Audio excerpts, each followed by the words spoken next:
Adrian Varelli slid the divorce papers across the marble counter like he was closing a business deal. No hesitation, no apology in his eyes, just cold, clean finality. You were enough for the man I was, he said. You're not enough for the empire I'm building. 14 years. 14 years of standing quietly beside a man who commanded fear from half of New York.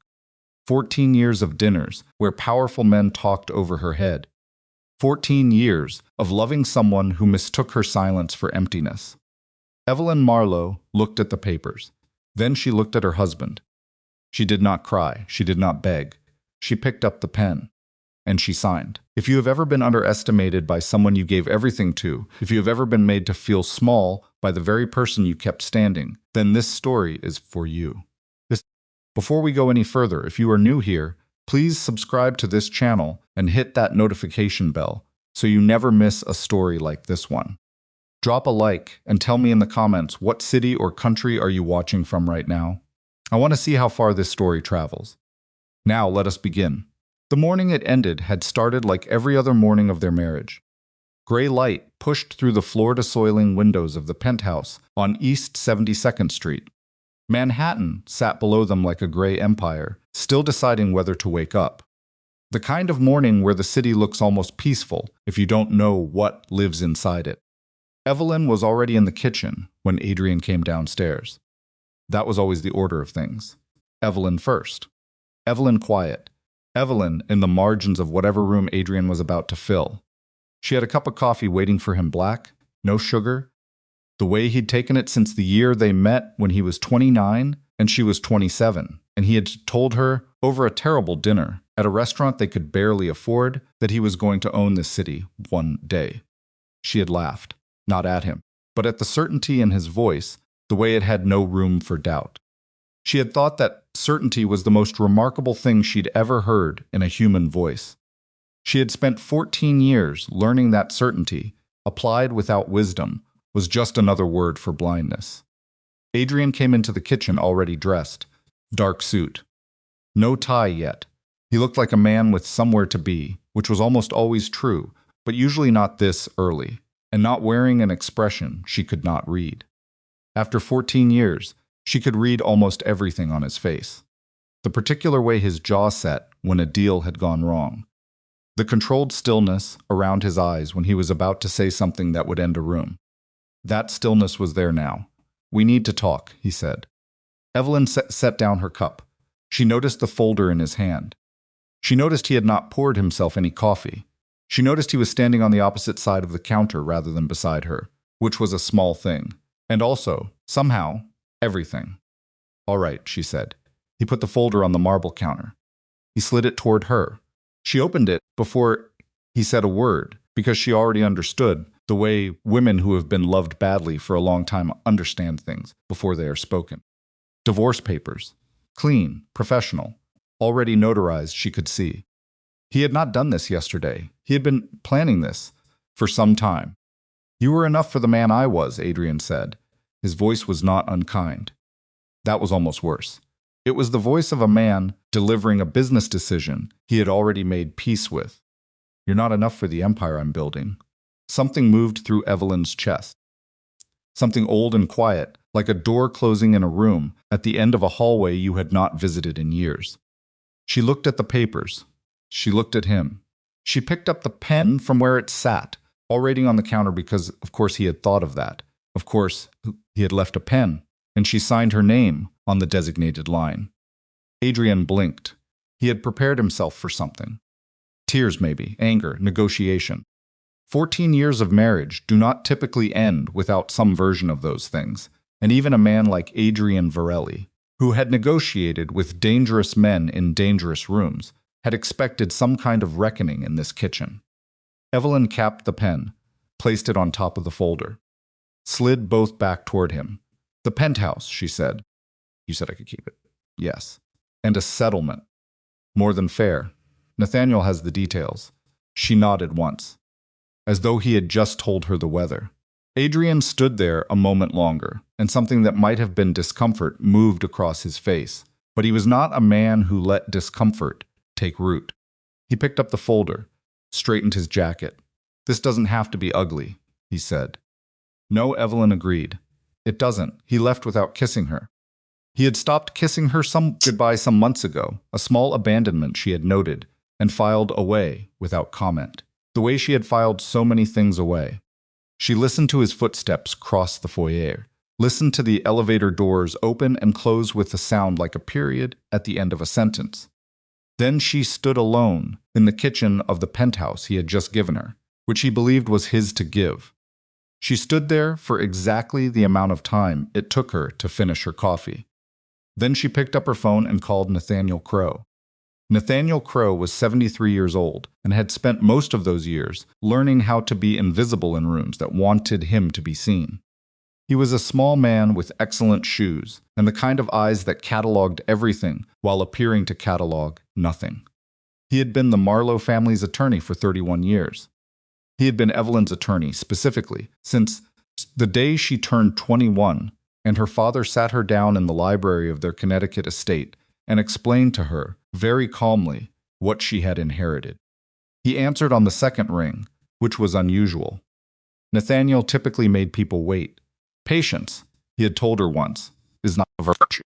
It is a weapon, Evelyn, he said. It's over, she said. A silence. Not the silence of surprise. The silence of a very old, very intelligent man allowing a moment to breathe before responding. Then we activate everything, Nathaniel replied. She ended the call. She set the phone down on the counter. Outside, Manhattan had finally made up its mind to wake up. She could see it in the light, the way it changed from gray to something colder and cleaner, winter sun on glass and steel. She had always loved the city in winter. Adrian had never understood why. He was a summer man, liked the heat, liked the noise, liked a city that hummed with visible energy. Evelyn had always been more comfortable in the cold, in the quiet, in the spaces most people overlooked. She had met Adrian Varelli at a gallery opening in Chelsea, which was not the kind of place Adrian Varelli would have chosen for himself, but which he had attended because one of his business associates had organized it, and Adrian was, at that point in his life, still collecting allies the way other men collected watches. He had been 32 then, and already building the version of himself that would eventually become the one New York's criminal underworld knew to fear.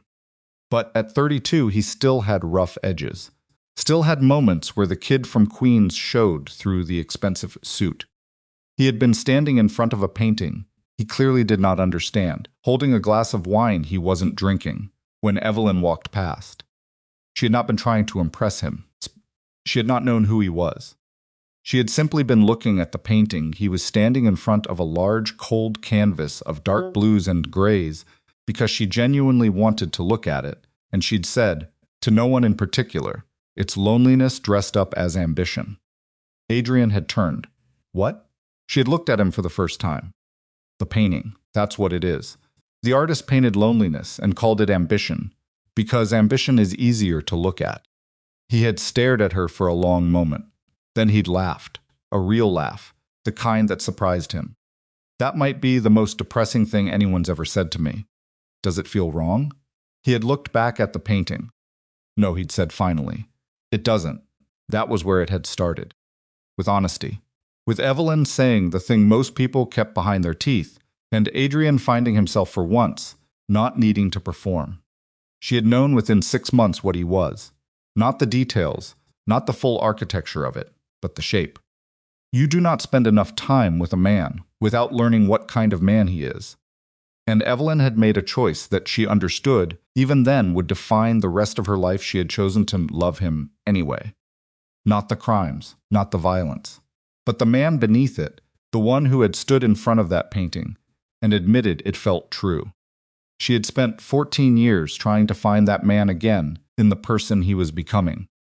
She had spent 14 years making herself smaller, quieter, less visible, because she had understood instinctively, and then explicitly, that a man like Adrian Varelli needed to believe he was the largest thing in any room he occupied. She had let him believe it. She had helped construct the belief, quietly, from the outside, the way you might repair the foundation of a house from underneath while the people inside it go about their days. Without noticing, the floor is more solid than it was yesterday. She had never told him, She had thought love was patient. She had thought love waited. She had been right about those things, and wrong about one important thing. She had confused patience with self-erasure. They were not the same. 3 days after the divorce papers were signed, Evelyn received a call from a woman she had never spoken to directly, but whose name she knew. Serena Calder's assistant, a clipped and efficient young woman, informed Evelyn that Ms. Calder would appreciate a brief conversation at her earliest convenience. The assistant's tone suggested this was less an invitation and more a studied attempt at civility, coding something else entirely. Evelyn told the assistant she would give Miss Calder 30 minutes. Thursday. Marlowe Dominion's offices on 6th Avenue. She could practically hear the assistant's confusion. May I ask the address of that office? Evelyn gave it. She put down the phone and allowed herself a small cold smile. She had watched Serena Calder from a careful distance for 8 months long enough to know the shape of the woman's ambition, the particular angle of her intelligence, and the fact that Serena Calder was sleeping with Evelyn's husband, because it served her purposes as much as her desires. Possibly more. Evelyn had an excellent investigator, a former federal agent named Marcus Webb, who had worked for Marlowe Dominion for 11 years, and whose defining professional quality was the ability to find things that were meant to stay hidden. Marcus had brought her the first file on Serena Calder 4 months into the affair.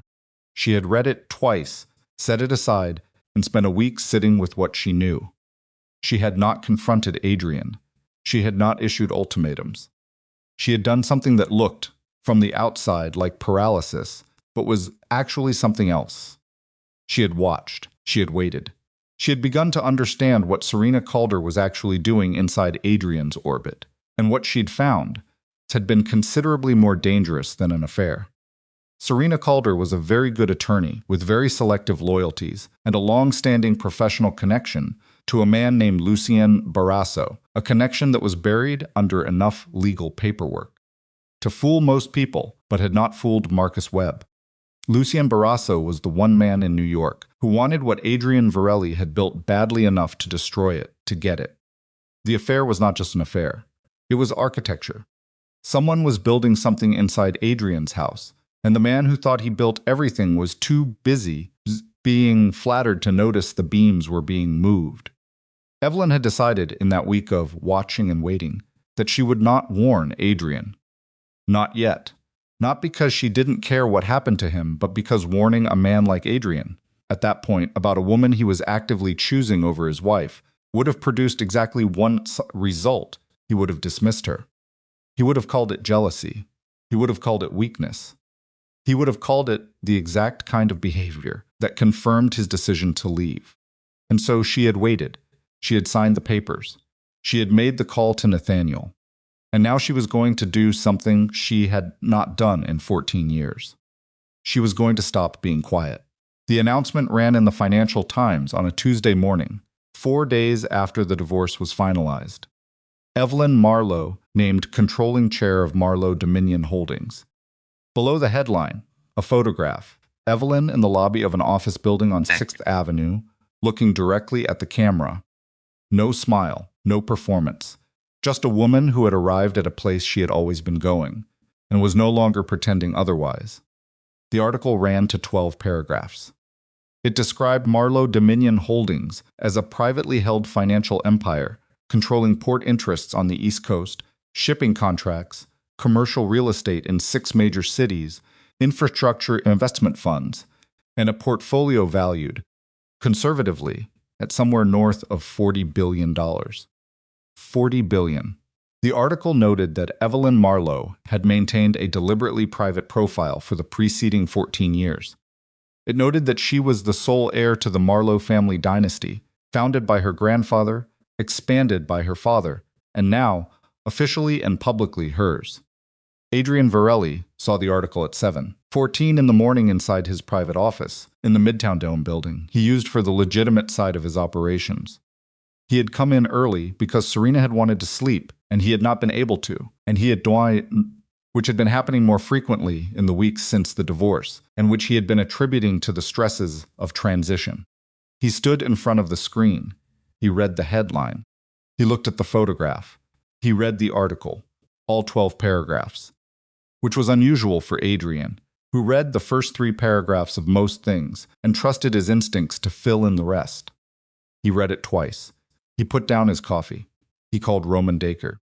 Roman was his consigliere, a lean, precise man of 55, who had been with Adrian since before the Varelli organization became the Varelli organization. Roman picked up before the second ring. "Have you seen the Times?" Adrian said. A pause. "Financial Times," Adrian clarified. "I saw it 40 minutes ago," Roman said. "I was waiting to see if you called." "You knew?" "I knew Evelyn came from money. I did not know the scale. $40 billion, Roman." "I can read." Adrian moved to the window. Manhattan spread out below him the way it always did, and for once the view did not feel like confirmation of anything. "Find out everything," Adrian said. "Not the public record. Everything behind it. Who Marlowe Dominion has touched. What they've financed. Where their interests overlap with ours." A pause. "With mine."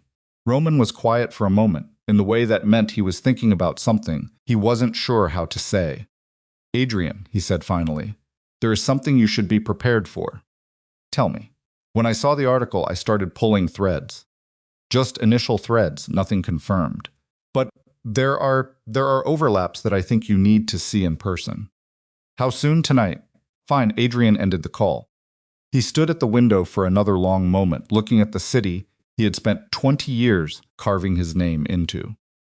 Somewhere on 6th Avenue, in an office building, he had apparently never thought to look at it carefully. His ex-wife was sitting at the head of a table that controlled more wealth than Adrian Varelli could accumulate in 3 lifetimes.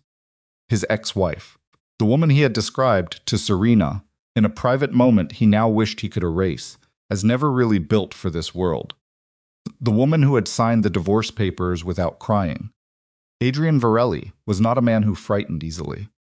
He had built a career out of looking at frightening things without flinching. But, standing at that window, reading a name he had shared for 14 years, above a number that made his empire look like a corner store, something moved through his chest that he had not felt in a very long time. Something that felt, if he was honest with himself, which he usually was not, uncomfortably like the first edge of fear. Not fear of Evelyn, not fear of Marlowe Dominion, fear of the specific shape of his own blindness. Fear of what it meant that the most powerful woman he had apparently ever met had slept beside him for 14 years, and he had never once thought to ask what she was outside his shadow. He had handed her a pen, already uncapped. He had assumed her silence meant she had nothing to say. He had been so profoundly, catastrophically wrong that the wrongness had not yet finished arriving. And he could feel, in the particular stillness of that morning, standing at that window with a cold cup of coffee in his hand, that the worst of it had not arrived yet at all. Roman Dacre arrived at the Midtown office at 9:17 that evening, carrying a leather portfolio that was thicker than anything he had brought Adrian in recent memory. Adrian was already there. He had not left the building all day, which was unusual. Adrian was a man who moved between properties, between meetings, between the 2 versions of his life that he had kept carefully separated for 20 years. Stillness made him uncomfortable. Today he had worn it like a coat he couldn't take off. He was standing at the bar cart when Roman walked in. Not drinking, just standing there with a glass of scotch he had poured an hour ago and not touched. Roman put the portfolio on the desk without being asked and sat down in the chair across from it. "How bad?" Adrian said. "Sit down first, Roman." "Sit down." Adrian sat. That alone told him something that Roman Dacre, who had never once in 23 years told Adrian Varelli to sit down, had decided this moment required it. Roman opened the portfolio. He did not hand anything across yet. He looked at Adrian the way a doctor looks at a patient before delivering a diagnosis that is going to require the patient to be very still. "You remember 2014, Roman said. Adrian's jaw tightened. Yes, of course he remembered 2014, the federal task force. The 3-month investigation that had nearly pulled the legitimate side of the Varelli operation apart at the seams. 6 of his businesses had been flagged. 3 banks had started asking questions no one wanted to answer. And then, and this was the part Adrian had filed under instinct and fortune, everything had settled. The banks had reconsidered. The federal attention had drifted toward other targets.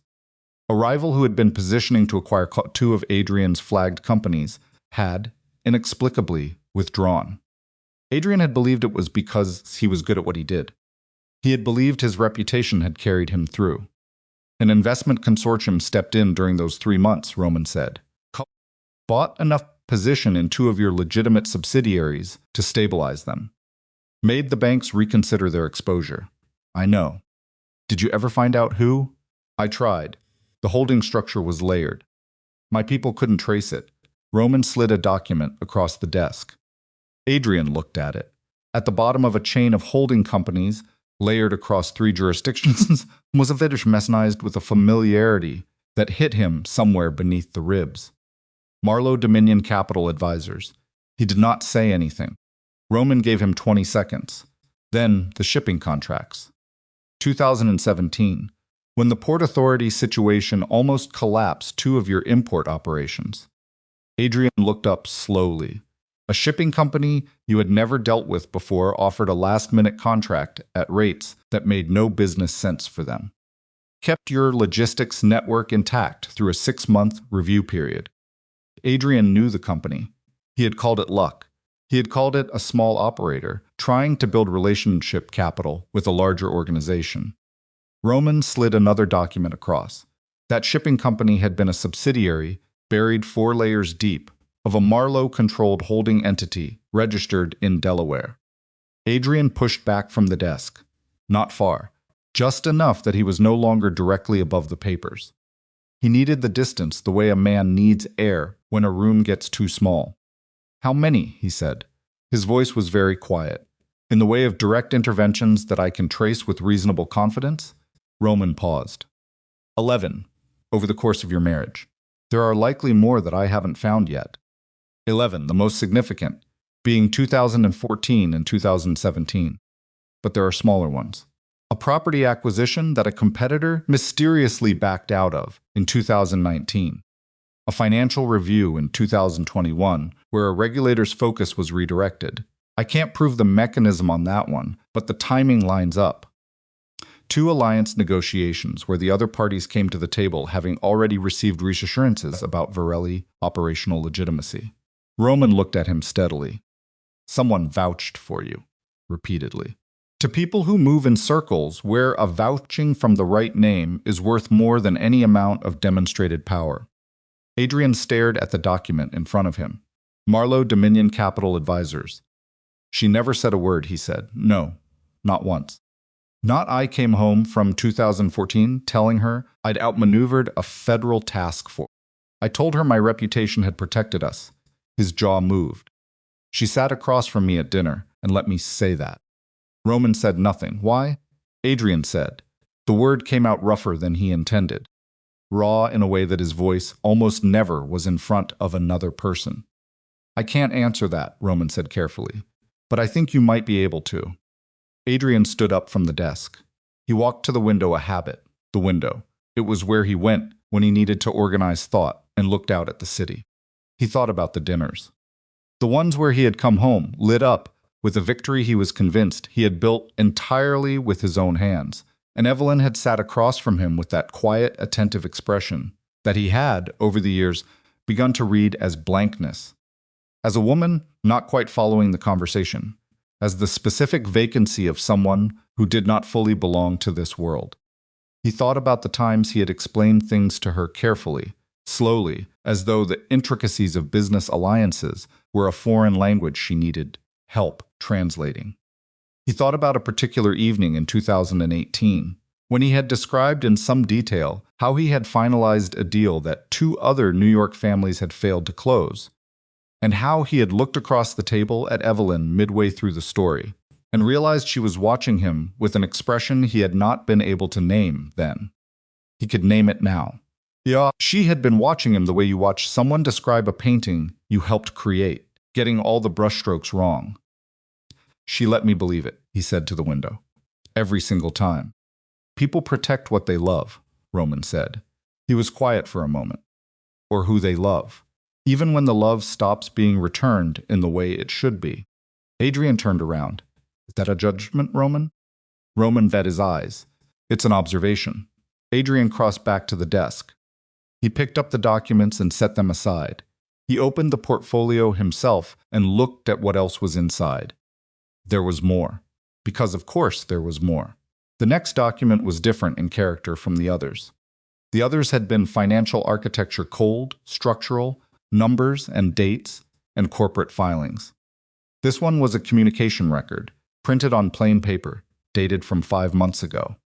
It was a series of emails, encrypted originally, but Marcus Webb Evelyn's investigator had apparently broken the encryption and provided the decrypted text to Nathaniel Crowe, who had included them in the materials passed to Roman through a channel Adrian did not yet fully understand, but intended to examine carefully.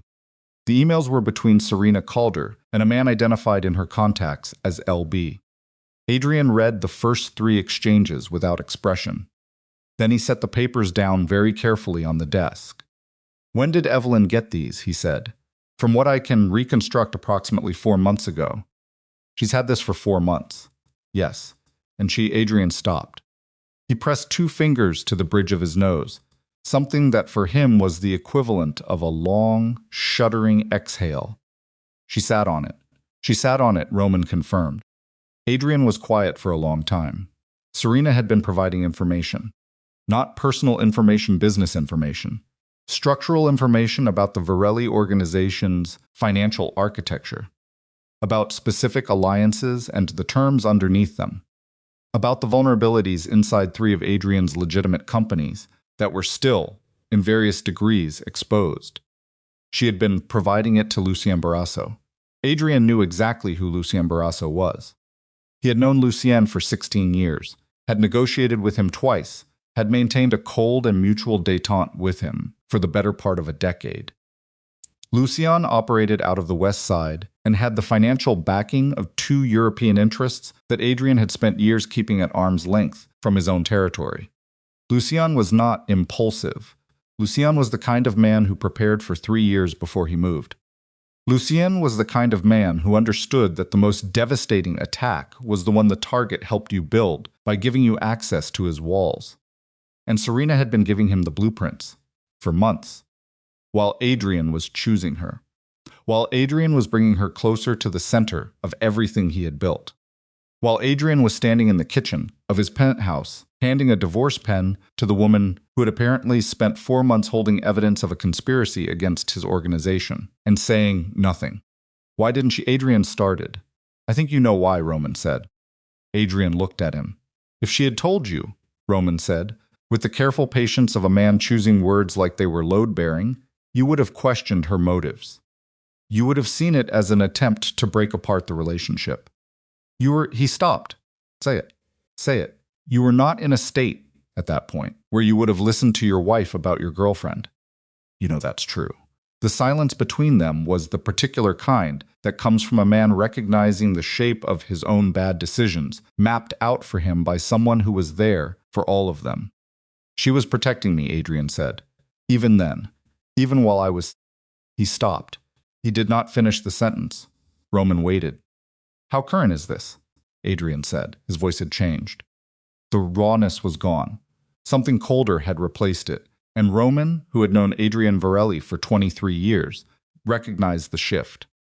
It was the shift that happened when Adrian moved from feeling something to deciding what to do about it.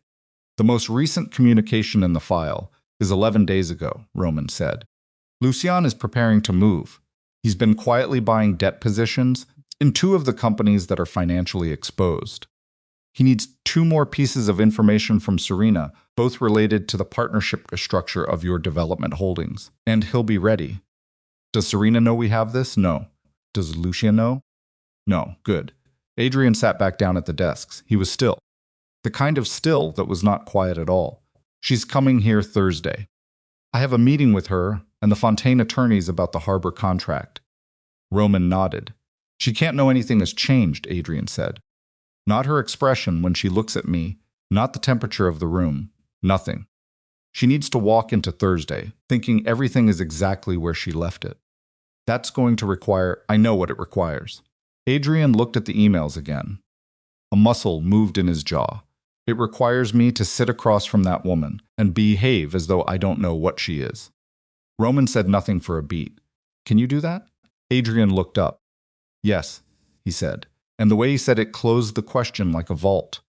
Serena Calder arrived at the 6th Ave offices of Marlowe Dominion at 11 o'clock Thursday morning wearing a charcoal suit and the particular expression of someone who was not sure what kind of room they were walking into, but was determined to command it regardless. She was a genuinely impressive woman. Evelyn had always given her that, in the privacy of her own assessment. Serena moved through professional spaces with a fluid authority that most people took years to develop, and her legal mind was sharp enough that she had built a serious practice representing complex clients in complicated matters. Under different circumstances, in a different configuration of choices, Evelyn might have respected her. Under these circumstances, Evelyn offered her a chair, ordered coffee, and waited. I appreciate the time, Serena said. Her voice was calibrated. Warm, but not soft. Of course, Evelyn said. I think it was important for us to speak directly. Serena folded her hands on the table with the precision of someone who had rehearsed the gesture. Given the circumstances. Which circumstances specifically? Evelyn said. A fractional pause. Your divorce from Adrian, and my relationship with him. Evelyn tilted her head slightly. And what would you like to say about those things? Serena looked at her. She was reassessing. Evelyn could see it recalibrating in real time against the version of Evelyn Varelli she had constructed, which was apparently a version that did not match what was sitting across from her right now. I want you to know, Serena said, that I understand this situation is painful. And I have a great deal of respect for Serena. Evelyn's voice was not unkind. It was precise. Let's not do the performance. We're both too busy for it. Serena went still. You came here, Evelyn said, because you saw the announcement and realized that the landscape of your situation had changed. You came because a woman you had assumed was Adrian's quiet, sidelined wife has turned out to be something considerably more complicated, and you wanted to evaluate what that means. Serena said nothing. So let's be direct, Evelyn said. What is it you actually want to know?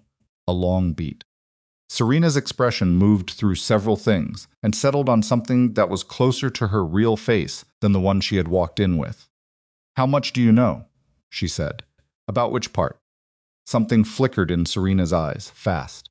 But there. About all of it, Serena said quietly. Evelyn looked at her for a long moment. Long enough that Serena's breathing shifted, became slightly more deliberate, the way breathing does when a person is trying to control it. Enough, Evelyn said. She did not say anything else. Serena sat with that word in the space between them, and Evelyn watched her understand what it meant, watched her work through the implications, the possible exposures, the distances between what she had believed was contained and what might not be contained at all. What are you going to do? Serena said finally. That, Evelyn said, depends entirely on what you do next. Serena studied her. Evelyn let herself be studied. She had nothing to hide in this room, which was a feeling she had not always had in meetings, but which she had earned and intended to use. You could have told him, Serena said slowly. There was something different in her voice now.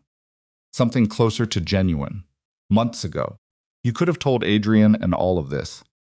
I know. Why didn't you? Evelyn picked up her coffee. Because it wasn't time, she said, and because Adrian wouldn't have heard it from me. Not then. She looked at Serena steadily. You understand that, don't you? You read him well enough to know it. Serena was quiet for a long moment. Yes, she said softly. I read him well enough to know it. That's the most honest thing you've said since you walked in, Evelyn said. The meeting ended. 11 minutes later, Serena left without the answer she had come for, which was in its own way an answer. In the elevator on her way down, alone in the mirrored box of it, Serena Calder's carefully constructed expression fell apart for approximately 4 seconds. Her eyes went to somewhere internal. Her jaw moved. Her hands at her sides curled and uncurled. Then the elevator opened on the lobby. Serena reassembled herself, stepped out into the marble atrium, and walked toward the street. She took out her phone. She called a number from memory. We have a problem, she said, when it picked up. Marcus Webb had a talent for being in places without appearing to have chosen to be there. It was his most valuable professional quality, and it was partially innate and partially the result of 15 years learning how to dissolve into context. He was in the lobby of Marlowe Dominion when Serena made the call. He did not appear to be watching her. He was looking at his phone, apparently occupied, standing near the elevator banks, with the particular inertia of a man waiting for someone who was running late. He recorded 47 seconds of audio before Serena walked out through the revolving doors. He had the transcript to Nathaniel Crow within the hour. Nathaniel read it. He sat in his office for approximately 2 minutes without doing anything. Then he called Evelyn. She made contact, he said. How quickly? Lobby. Before she reached the street. Evelyn closed her eyes for 2 seconds. She's accelerating. Yes, then so do we. She paused, and Adrian Roman is managing his side. From what I understand, Adrian has been informed about the Barrasso connection. How did he take it? A slight pause from Nathaniel that carried 30 years of reading people in rooms. From what Roman described quietly, he said, which, I'm told, is when Adrian Varelli is most dangerous. Evelyn nodded to herself. Then he's thinking, good. There is one other matter, Nathaniel said. The document Serena needs the partnership structure for the development holdings. Lucien apparently gave her a deadline. When? 10 days. 10 days. Evelyn did the arithmetic of it, the moving pieces, the exposed positions, what Lucien could do with that document and how quickly he could do it, how much damage could be absorbed and how much could not. Then we have 9, she said. Evelyn, 9 days, Nathaniel. Get Marcus on the holding structure.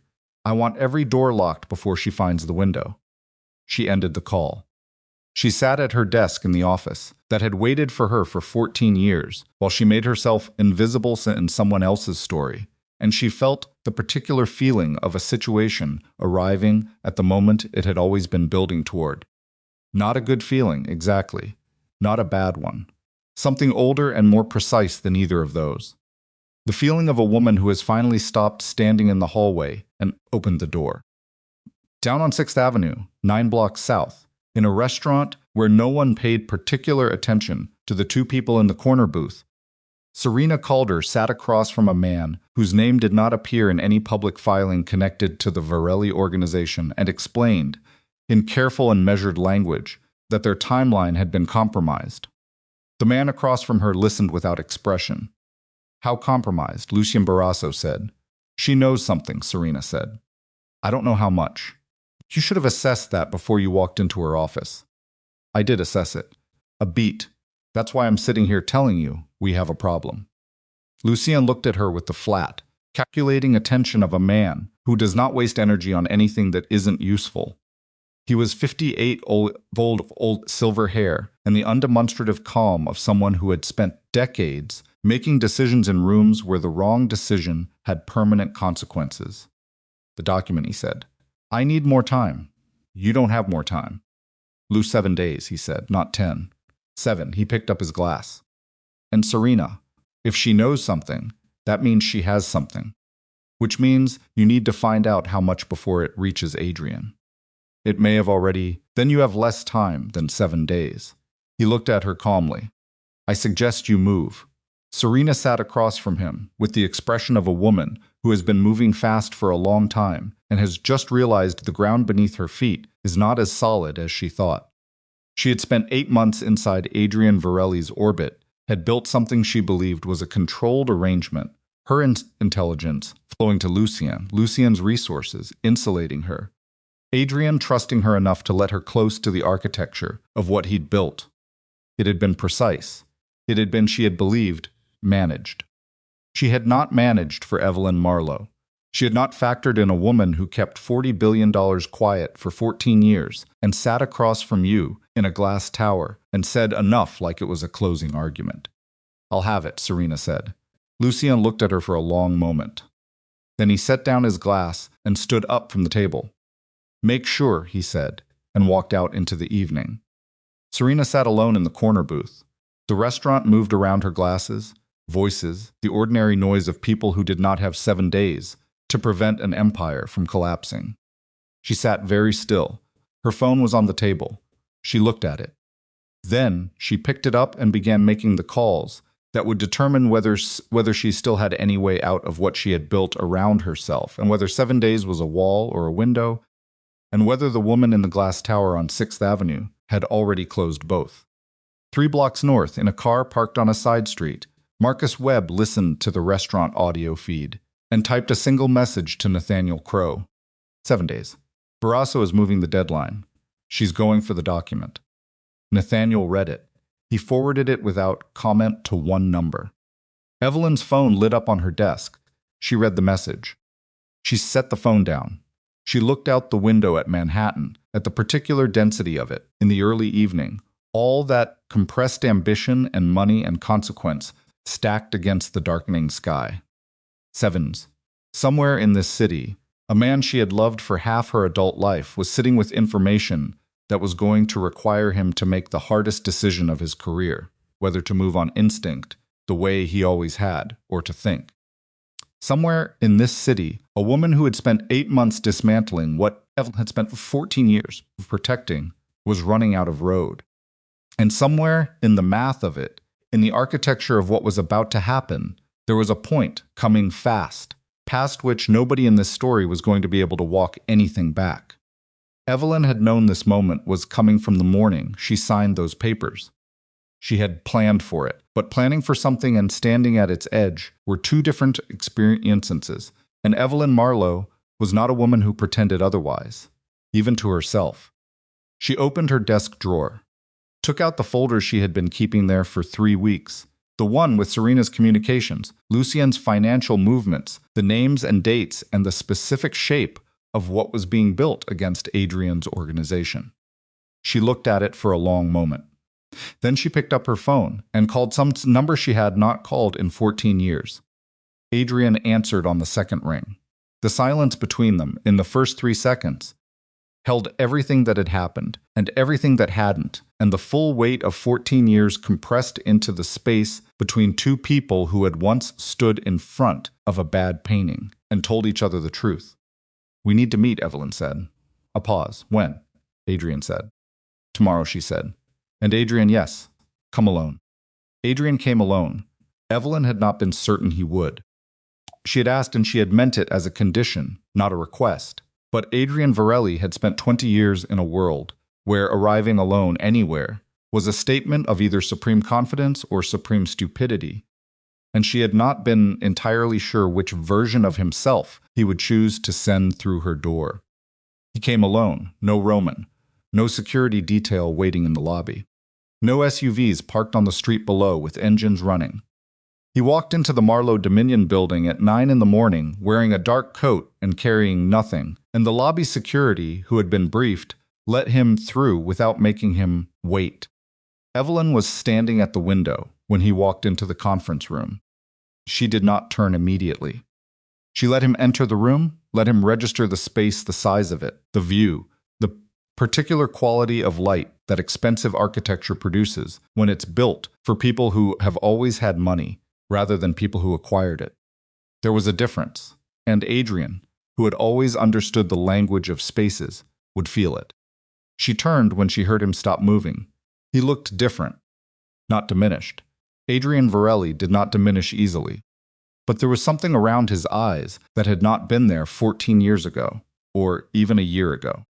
Something that comes to a person something that comes to consecutive days spent sits with information that rearranges everything they believed about their own story. He looked like a man who had not slept well. He looked, beneath the controlled exterior, like a man in the early stages of a reckoning he had not chosen, but could not avoid. "Sit down," Evelyn said. Not unkindly, just directly. He sat. She sat across from him. No lawyers. No Nathaniel hovering in the background. Just the 2 of them, and the folder on the table between them, and 14 years of a marriage that had been something true once, and had become something else gradually, the way most things become something else not all at once, but one small compromise at a time, until the original shape was no longer visible. "You found the financials," she said. "Roman found them." "I know Roman found them. That's what I expected." She paused. How much of it did you pull?" "Enough to understand the scale. He looked at the folder. Is that the rest of it? Part of it. He reached for it. She put her hand on top of it, not stopping him, just making him wait one beat. His eyes came up to hers. Before you open that, she said, I need you to hear something. His jaw was tight. All right, what's in that folder is going to make you want to move immediately, to react, to make a decision that feels like action, because the alternative is sitting with information that is going to be uncomfortable. She looked at him steadily. I need you to not do that. I need you to read it and think before you decide anything. You're telling me how to handle my own organization. I'm telling you how to survive the next 7 days, she said. If you want to hear it differently, you can. A long beat. His jaw moved, but he did not argue. She lifted her hand from the folder. He opened it. She watched him read. She had become, over 14 years, very good at reading Adrian Varelli while appearing to be doing something else. She could track the exact moment information landed. There was a particular stillness that came over his face when something hit him at the structural level, not just the surface.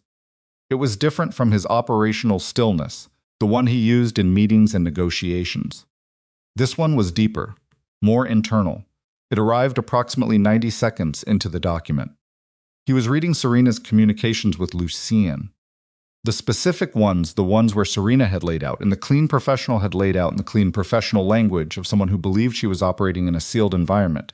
The precise vulnerabilities of 3 Varelli-controlled companies, the names of 2 alliance partners, whose loyalty was conditional on financial terms that Lucien now knew in detail, and the one that had made Evelyn sit very still when Marcus first brought it to her, the location and rough schedule of a private meeting between Adrian and 2 of his most sensitive East Coast contacts.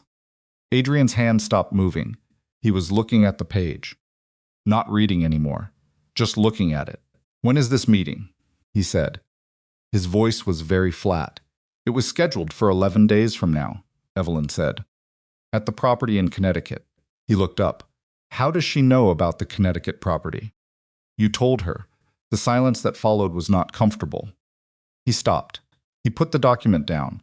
He pressed both hands flat on the table, which was something she had seen him do exactly once before, years ago when he'd received news that required him to physically anchor himself to the room. I told her about the property in the context of fines. I know. It was a personal conversation. He stopped again. Adrian. Her voice was quiet. She was working from the beginning. Every personal conversation was a professional one from her side. That's what this is. She tapped the folder gently. This is not a betrayal of a relationship. There was no relationship in the terms you understood it. There was an operation. You were the target. He sat back in the chair. She watched him absorb that. Watched him hold it up against 8 months of a reality he had constructed, measure it against the specific things he had said, and shared, and believed were received as one thing when they were received as something entirely different. The Connecticut meeting, he said finally, has to be canceled, Evelyn said, or relocated immediately, before the end of today. If I cancel it without explanation, then relocate it. Roman can manage the communication. But it cannot happen on that property with those people present, because Lucien knows it is happening, and he knows who will be there. And if he moves on the timeline Marcus is tracking, that meeting is where he does it. Adrian looked at her. Does it? He's not planning to acquire your companies, Adrian. He's planning to remove you. She said it without drama. Just the fact of it, stated plainly, because dressing it in softer language would not make it softer and would waste time. The financial exposure is the mechanism. The Connecticut meeting is the opportunity. Lucien has been building toward both simultaneously. Serena gave him the architecture and the timing. The room was very quiet. Outside, Manhattan moved in its relentless way, indifferent to the specific human calculation happening 32 floors above it. Adrian looked at the table. He looked at his hands. He was doing something she had rarely seen him do in any room. With another person present, he was thinking. Not performing thinking, actually doing it. Working through it without his face arranging itself for an audience. You've had this for 4 months, he said quietly. Yes, 4 months. He looked up at her. He stopped. While you were making your decision about us, she said. Yes. Why? The word came out rough, unpolished. The kind of word that happens when a person stops managing themselves. You could have... No, she said, not harsh, just certain. I couldn't. If I had come to you 4 months ago with evidence that the woman you were choosing over me was working against you, what would you have done? He was silent. Be honest, she said, a long moment. I would have questioned your motives, he said finally. You would have thought I was trying to manufacture a reason for you to stay, she said.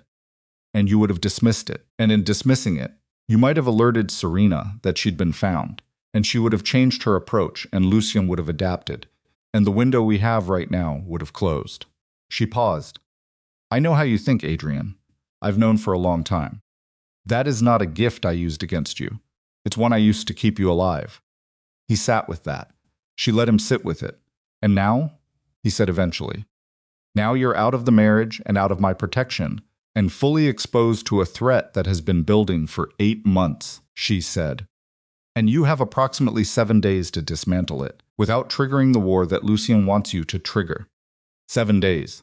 Serena has a deadline. She needs the partnership documents for the development holdings, the ones that would show Lucien exactly which financial structures are still soft enough to attack.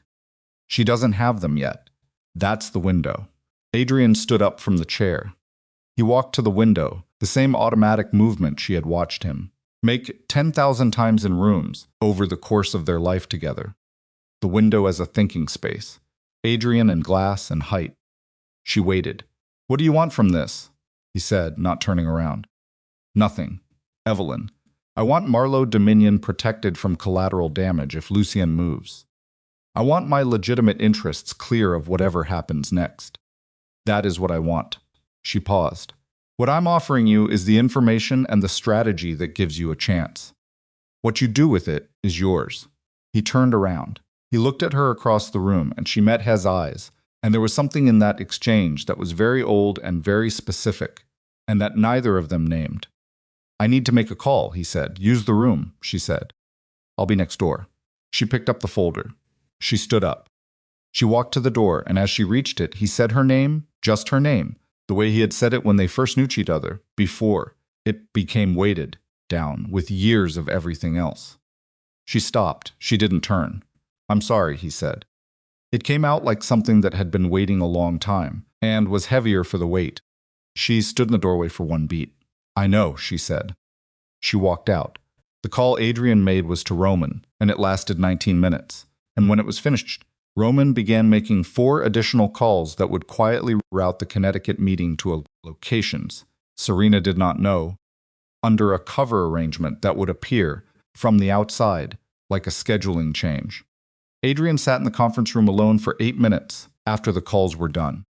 He sat in a chair that Evelyn had probably sat in 100 times, in a building that had been waiting for her for 14 years, in a company that was worth more than everything he had ever built combined, and he did something he almost never did, in the presence of walls that belonged to someone else. He let himself feel the full weight of it, not the threat, not the operational problem of Lucia and Serena and 7 days. Those were problems he had faced versions of before and knew how to move through. But the other weight, the one that didn't have a tactical solution. The weight of 14 years of dinners where he had talked over a woman who understood the room better than anyone in it. The weight of the specific evening he had told her she wasn't enough for his empire, not knowing, not allowing himself to know, which was different, that the empire he was so proud of had been quietly held together by the woman he was dismissing. He had handed her a pen, already uncapped, like it was a kindness.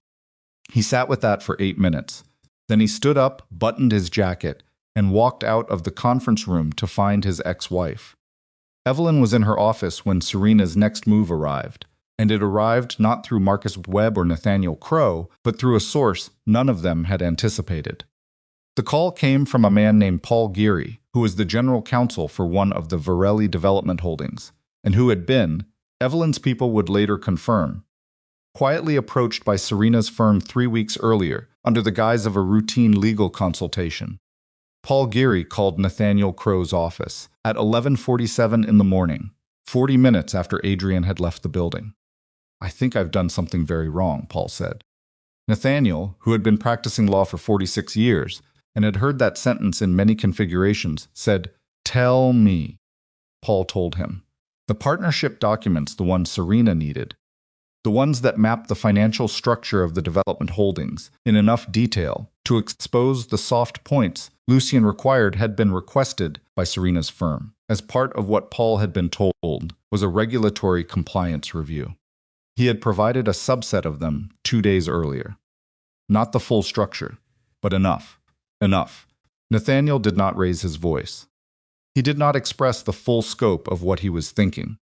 He asked Paul 3 careful questions, noted the answers, and told Paul to come to his office at 2 o'clock.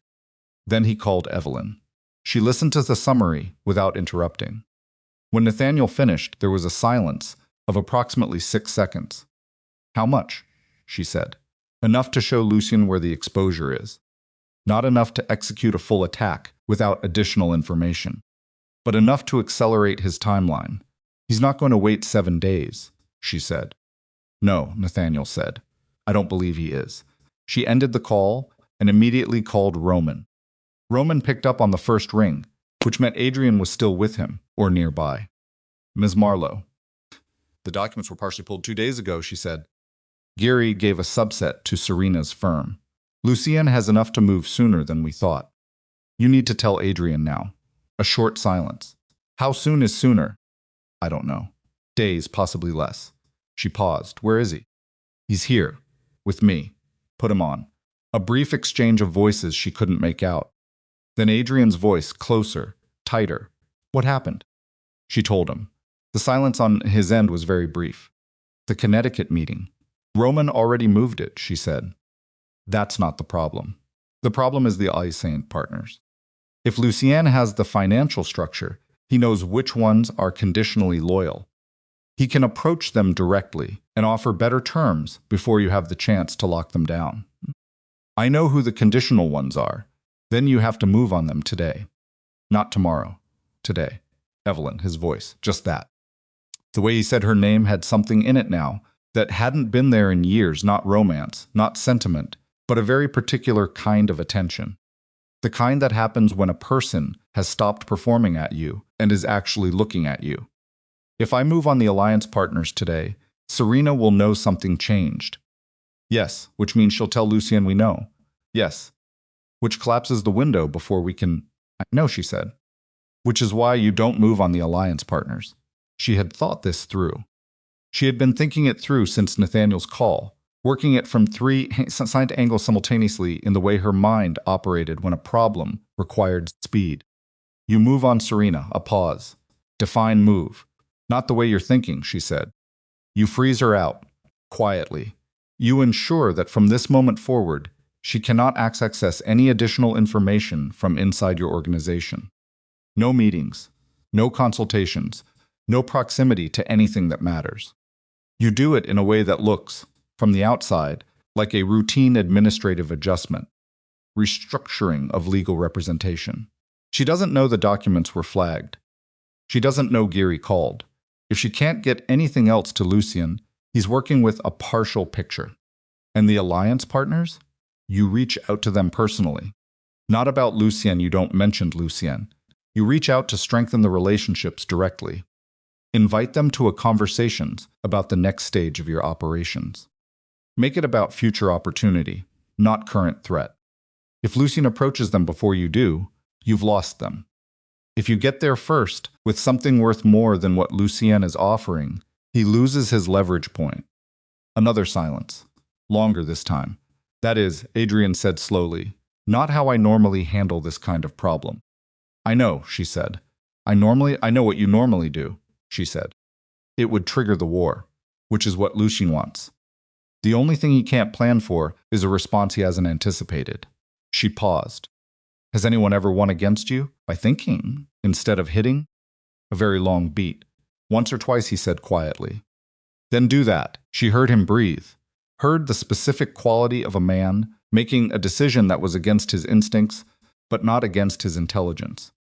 Those were different things, and knowing the difference was, she had come to understand, one of the most important competencies a person could develop. All right, he said. Roman knows the alliance partners better than anyone. Use him. I know how to use Roman. And she stopped herself. What? Nothing. Go. She hung up. She sat in her office with the phone in her hand, and the particular feeling of a situation that had just shifted into a phase where the margin for error had become very small and very unforgiving, and where the outcome depended on a man she had spent 14 years loving, doing something that was almost entirely contrary to his nature. Thinking instead of striking. Patience as a weapon, not a surrender. Everything she had tried to show him, quietly, over the course of their marriage, compressed into 7 days or less. She put the phone on the desk. She opened her laptop. She had 3 things to do in the next hour that could not wait, and she had learned over a lifetime of being underestimated that the best response to urgencies was not speed but accuracy. She began. Serena knew something had shifted at 4:15 that afternoon, when the call she expected from Adrian's office did not come. It was a small thing. A routine consultation she had been looped into regarding the harbor contract, the kind of procedural legal communication that had become a natural feature of her access to Adrian's legitimate operations over the preceding months. She had been waiting for a document transfer that would have given her, under the cover of that routine communication, a secondary piece of the partnership structure she still needed. The call didn't come. She waited until 4:45. Then she called the number herself. The assistant who answered was pleasant and efficient, and informed her that the harbor contract matter had been redirected to a different legal team for the time being, as Mr. Varelli was restructuring his outside counsel arrangements. Restructuring, Serena said. Yes, ma'am. I'm afraid I can't give you a timeline. I'd suggest reaching out to the firm directly if you have outstanding. She hung up. She sat at her desk in the offices of Calder & Associates on Park Avenue, and she stared at the middle distance, and she understood that the thing she had feared when she walked into Marlowe Dominion 2 days ago had, in some configuration she could not yet fully map, begun to happen. She called the number. She called when something had gone wrong.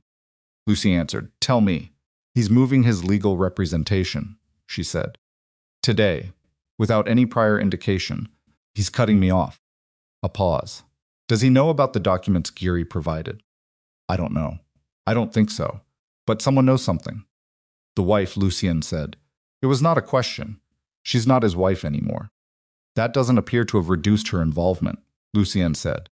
His voice was the same temperature it always was, cool, precise, entirely without agitation. Serena had always found that quality impressive. Right now she found it frightening in a way she hadn't before. How much do you still need? One more document. The secondary partnership register. Can you get it without Varelli's legal channel? I have another avenue, she said. It's slower and riskier. Use it, Lucien said. And Serena, I want to be clear about something.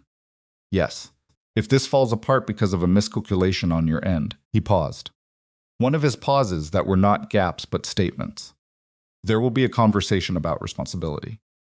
The line went quiet. Serena set the phone down on her desk. She sat very still for a long moment, and what moved through her was something that she had not permitted herself to feel since she first began building this arrangement, something that lived below strategy and calculation and professional. Confidence in the older, more animal part of a person. Something that felt uncomfortably like the beginning of panic. She had built this carefully. She had managed every variable she could identify. She had maintained her position inside Adrian's trust with a consistency that required daily performance, daily calibration, daily management of what she revealed and what she withheld. She had not managed for Evelyn Marlowe. She had not managed for a woman who had spent 14 years learning to be invisible and had apparently used every moment of that invisibility to see everything. Serena picked up her phone again. She scrolled to a contact. A name that represented her secondary avenue, a person inside the development holding structure who did not know they were being used and who had, over the preceding weeks, been cultivated with the patient expertise of someone who understood that people are ultimately moved by what they want to be true about themselves. She sent us a message, brief, coded in the language of routine professional inquiry. Then she stood up from her desk and went to the window and looked out at Park Avenue and tried to calculate whether the ground she was standing on had already shifted past the point of recovery, or whether there was still a version of this where she came out on the other side. She could not find it. That was the thing that stayed with her as the afternoon light changed and the city moved below, and every call she placed in the next 2 hours came back with a version of the same answer: a door closed, a channel rerouted, and access quietly and efficiently removed. She could not find the version where she came out on the other side. Somewhere across the city, in a building on 6th Avenue, a woman who had once sat quietly at the edge of other people's power was operating at a scale and a precision that Serena, who prided herself on reading people, had failed entirely to see. And somewhere across the city, in a different building, a man who had built his entire identity around being the most dangerous thing in any room he occupied was, for the first time in 20 years, choosing to be patient. The combination of those two things, Evelyn's precision and Adrian's restraint, was the one configuration Lucien Barrasso had not built his plan around. Because it was the one configuration nobody who knew them separately would have thought to anticipate. At 7:18 that evening, Marcus Webb sent Evelyn a message. Serena activated secondary contact inside the development structure. Name is Daniel Cho, Junior Compliance Officer. She's going for the secondary partnership register through him. He doesn't know what she's using him for.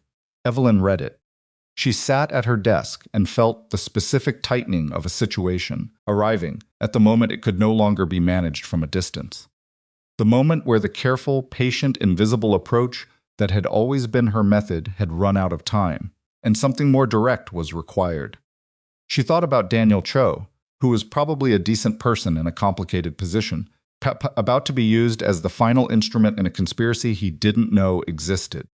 She thought about Lucien Barrasso, recalculating his timeline in some room she couldn't see, running the mathematics of what he knew and what he needed.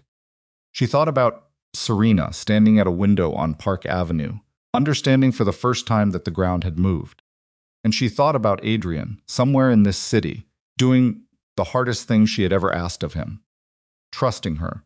She picked up her phone. She called Nathaniel. I need Daniel Cho contacted tonight, she said. Not tomorrow. Tonight. He needs to understand what he's been asked to do and why that document cannot leave his office. She paused. Make sure whoever talks to him makes it clear that coming forward now is the only version of this where he comes out clean.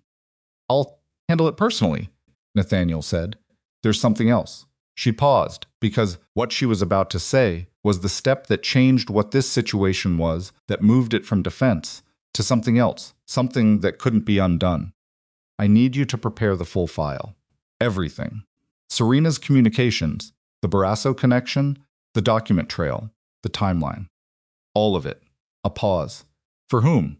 Evelyn looked out the window at Manhattan, at the city she had watched from the margins of someone else's life for 14 years, that she was now standing inside her own.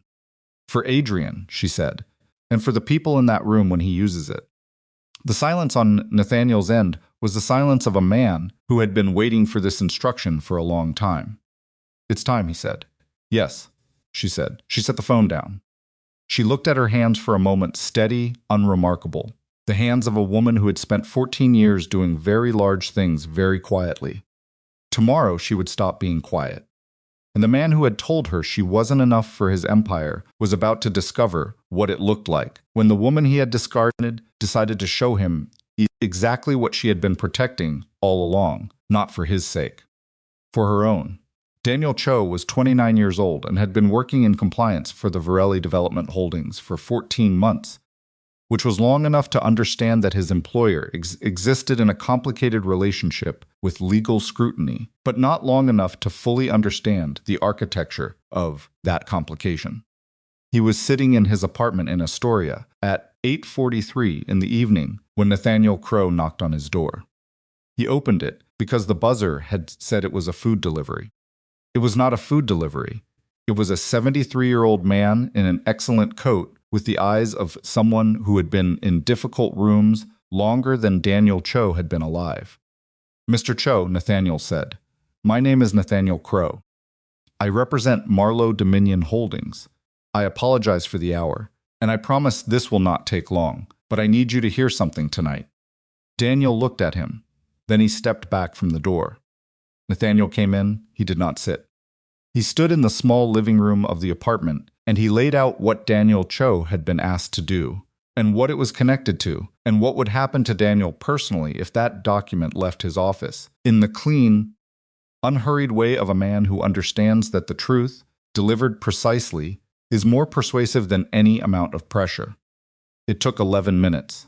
When Nathaniel finished, Daniel sat down on his couch and stared at the coffee table for a long time. She told me it was a regulatory review, he said, not defending himself, just saying it. I know, Nathaniel said. I haven't sent anything yet.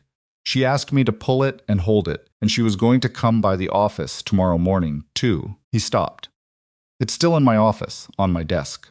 Then you have a choice to make tonight, Nathaniel said. You can put the document back in the filing system where it belongs, and you can tell Ms. Calder tomorrow morning that you were unable to locate the relevant records. Or, he paused, you can do nothing and send it, and I will tell you plainly what follows from that. Daniel looked up at him. Nathaniel told him. Daniel went to his bedroom and got his office key card. The document never reached Serena. She knew it at 8:17 the following morning, when Daniel Cho's message arrived, apologetic, professional, regretful, explaining that the records she had requested were not where he had thought, and that he would need to go through the standard request process, which would take time he couldn't currently estimate. She read the message 3 times. Then she put the phone face down on her desk and sat very still, with the knowledge that the last door had just closed. She did not have what Lucienne needed. She had the partial structure Jiri had provided. She had the timeline she had built over 8 months. She had the specific shape of what she had been constructing, but she did not have the final piece. And, without it, Lucien's financial attack on the exposed Varelli holdings would be visible before it landed manageable, containable, survivable. Without the complete picture, Lucien could not move, and she had 48 hours before her deadline. She picked the phone back up. She called Lucien. He answered on the 3rd ring, which was already different from his usual pattern. I need more time, she said. No, he said. Just that. The secondary avenue closed. I need to find another. Serena. His voice was the same even temperature it always was. What you are telling me is that you have failed to deliver what you committed to deliver. I understand the mechanism. What I need you to understand is that I have already committed resources to this timeline. People, capital, arrangements that cannot be paused. I understand that. I don't think you do, he said. Because if you did, you would not be calling me to ask for time. You would be calling me to tell me you have an alternative. I'm working on 48 hours, Serena. His voice did not rise. It never rose. That was the most frightening thing about it. Find another way, or we have a different conversation. He ended the call. Serena set the phone down. She sat in her office on Park Avenue with the full weight of 8 months, pressing down on a single point in the immediate present, and she did something she had very rarely done in her professional life. She tried to find a move that didn't exist. Adrian met with the first of his conditional alliance partners at 10 in the morning. The meeting was at a private club in Midtown that this particular man, a person named Vincent Dow, who controlled 3 legitimate shipping interests on the eastern seaboard and whose loyalty to the Varelli organization had always been proportional to the financial advantage of maintaining it, had suggested as neutral ground. Adrian had agreed to the location without negotiating it, which was itself a statement. Adrian Varelli did not typically accept other people's suggested ground. The fact that he had came across, intentionally, as the posture of a man who had something worth offering. Vincent was 53, careful, and professionally suspicious of enthusiasm. He had been in business long enough to know that people who wanted something from you led with generosity. Adrian led with honesty. There's a play being made against my organization, Adrian said, after the pleasantries were done and the coffee had been poured, and the room had settled into the particular quiet of 2 people who understood that what was about to be said mattered. You should know about it because the people behind it know the terms of your arrangement with me. They're going to offer you something in the next 72 hours. Possibly sooner. Vincent set down his cup. Who? Lucien Barrasso. A pause. Vincent's face did not change dramatically, but something behind his eyes recalibrated. Lucien's been quiet for 2 years. He's been preparing for 2 years, Adrian said. There's a difference. What does he have? Partial financial architecture. Enough to make an offer that looks viable. Not enough to back it up if you put pressure on the specifics. Adrian looked at him directly. I'm not here to threaten you into loyalty, Vincent. I'm here to tell you the truth about what you're about to be offered, so that when it arrives, you can evaluate it clearly. Vincent studied him. This is not how you normally conduct these conversations. No, Adrian said, it's not. What changed? Adrian was quiet for a moment. He had rehearsed several versions of an answer to this question, and had discarded all of them, because they were versions of an answer designed to manage perception. And he had decided in the early hours of the morning, when he had not slept, that managing perception was no longer the most useful instrument available to him.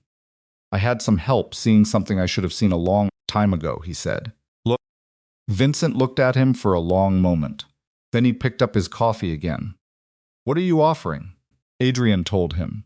The offer was concrete, specific, and structured in a way that demonstrated a detailed understanding of Vincent's actual operational needs, rather than a general sense of his leverage. It was the kind of offer that came from someone who had done their homework, rather than someone who was improvising under pressure. Vincent listened to all of it without interrupting. I'll need to think about it, he said when Adrian finished. Of course, Adrian stood. He extended his hand. But Vincent, when Lucien calls, don't make a decision the same day. Whatever he's offering, tell him you need 72 hours. Vincent looked at the hand. He shook it. Why 72 hours? Because that's how long this will take to resolve, Adrian said. And after that, what Lucien is offering won't be worth anything. He left. He had 3 more meetings before noon. Roman was running on 4 hours of sleep and the particular caffeine-fueled alertness of a man who has been in crisis mode long enough that his body has stopped distinguishing between urgent and extremely urgent. He was coordinating from a temporary office in a building Adrian used for exactly this kind of operational pressure, a space that didn't exist on any public record, and whose address was known to approximately 9 people. At 11:40, his phone rang. The caller ID showed a number he did not recognize. He almost didn't answer. He answered Mr. Dacre, a voice he did not know. Male, controlled, the accent of someone educated in Western Europe. My name is not important. What's important is that I have information relevant to your current situation and a window of approximately 6 hours in which that information is useful. Roman's hand tightened on the phone. Who gave you this number? Someone who wants this resolved without additional damage to parties who don't deserve it. A pause. Mr. Barrasso is not going to wait for the document. He's made a decision to move with what he has. Tonight. Roman was already standing. Tonight. There's a meeting. 7 o'clock. The 3 financial partners Barrasso has been cultivating not Vincent Dow, the others plus 2 representatives of the European interests. They're going to formalize the attack on your exposed holdings and establish a coordinated legal and financial mechanisms to accelerate the collapse of your legitimate operations. A pause. The location is the Harlow Club on West 54th. Private dining room on the 3rd floor. Why are you telling me this? Silence. Because the woman who asked me to find out is owed something, and this is the form the debt takes. The line went dead. Roman stared at the phone for 2 seconds. Then he called Adrian. The Harlow Club was a private membership establishment that had existed on West 54th Street. For 40 years, the kind of place where serious money had always conducted itself, with the pretense of leisure. Mahogany and scotch, and the particular hush of rooms designed to absorb the sound of consequential decisions. Adrian arrived at 6:15, alone, as he had been arriving everywhere in the past 48 hours. Which was still strange enough to feel deliberate. His body kept expecting the presence of security behind him, the warm familiarity of Roman at his shoulder. Without it, he felt the particular exposure of a man who had stripped his own armor off. He had chosen the exposure deliberately. For what he was about to do, Armor was the wrong instrument. He asked for the manager. A small, efficient man named Gerald came forward with the professional wariness of someone who understood that unexpected visitors requesting private rooms were either very good for business or very bad for it. Adrian told Gerald what he needed. He laid out, briefly and precisely, the nature of the meeting happening upstairs and what he intended to do about it. He made clear that what he was asking for was access, not violence, that there would be no physical confrontation, no weapons, nothing that would require Gerald to call anyone or explain anything to any authority the following morning. Gerald looked at him for a long moment. Then Gerald, who was 61 years old and had been managing this club for 19 of them, and who had seen many varieties of serious men walk through his door, said, "Third floor. The Aldrich room. They arrived 15 minutes ago." Adrian looked at him. "My daughter works for Marlowe Dominion," Gerald said simply. "Third floor." Adrian nodded once. He went upstairs. He did not knock. He opened the door. The room had 6 people in it. 2 men he recognized as Lucien's financial proxies men he had seen at industry events over the years, faces attached to interests he had always kept at distance. 2 others he identified from Roman's briefing as the European representatives. And at the end of the table, facing the door, with the particular composure of a man who had arrived at an evening he had been building toward for 2 years, was Lucien Barrasso. The room went absolutely silent.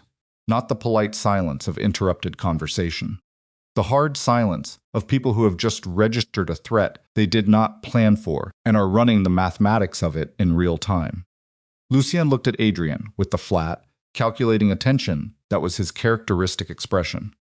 His hands were on the table, relaxed. He did not move. "Adrian," he said, "the way you say someone's name when you want to appear unsurprised." Lucien Adrian came into the room. He did not sit. He stood at the near end of the table, equidistant from everyone in it. "Gentlemen." The 2 European representatives exchanged a look. The financial proxies were very still. "You should not be here," Lucien said. And yet, Adrian reached into the interior pocket of his jacket. He placed a folder on the table. He slid it toward the center, not to Lucien specifically, to the room. "Before anyone makes a decision tonight, I'd like you to read that." Nobody moved. "It's not a threat," Adrian said. "Open it." One of the European representatives, an older man, gray, with the patient demeanor of someone who has survived many varieties of complicated evening, reached out and opened the folder. The room became a different kind of quiet as the documents inside it moved from person to person. The particular quiet of people reading something that changes the shape of what they believed they were doing. The folder contained Serena's communications with Lucien. All of them. Every exchange Marcus Webb had recovered and Evelyn's team had decrypted. Dates, contents, the specific financial information Serena had provided, and the timeline of its provision. The names of people inside the Varelli organization who had been compromised without their knowledge.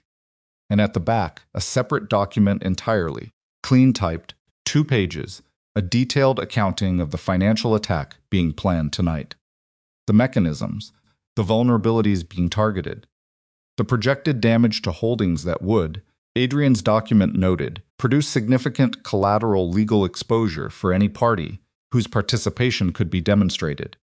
Which it could be, because Evelyn's investigator had been recording this room's communications through a channel that the document, without specifying its technical nature, made clear had been active since Lucien confirmed the meeting location.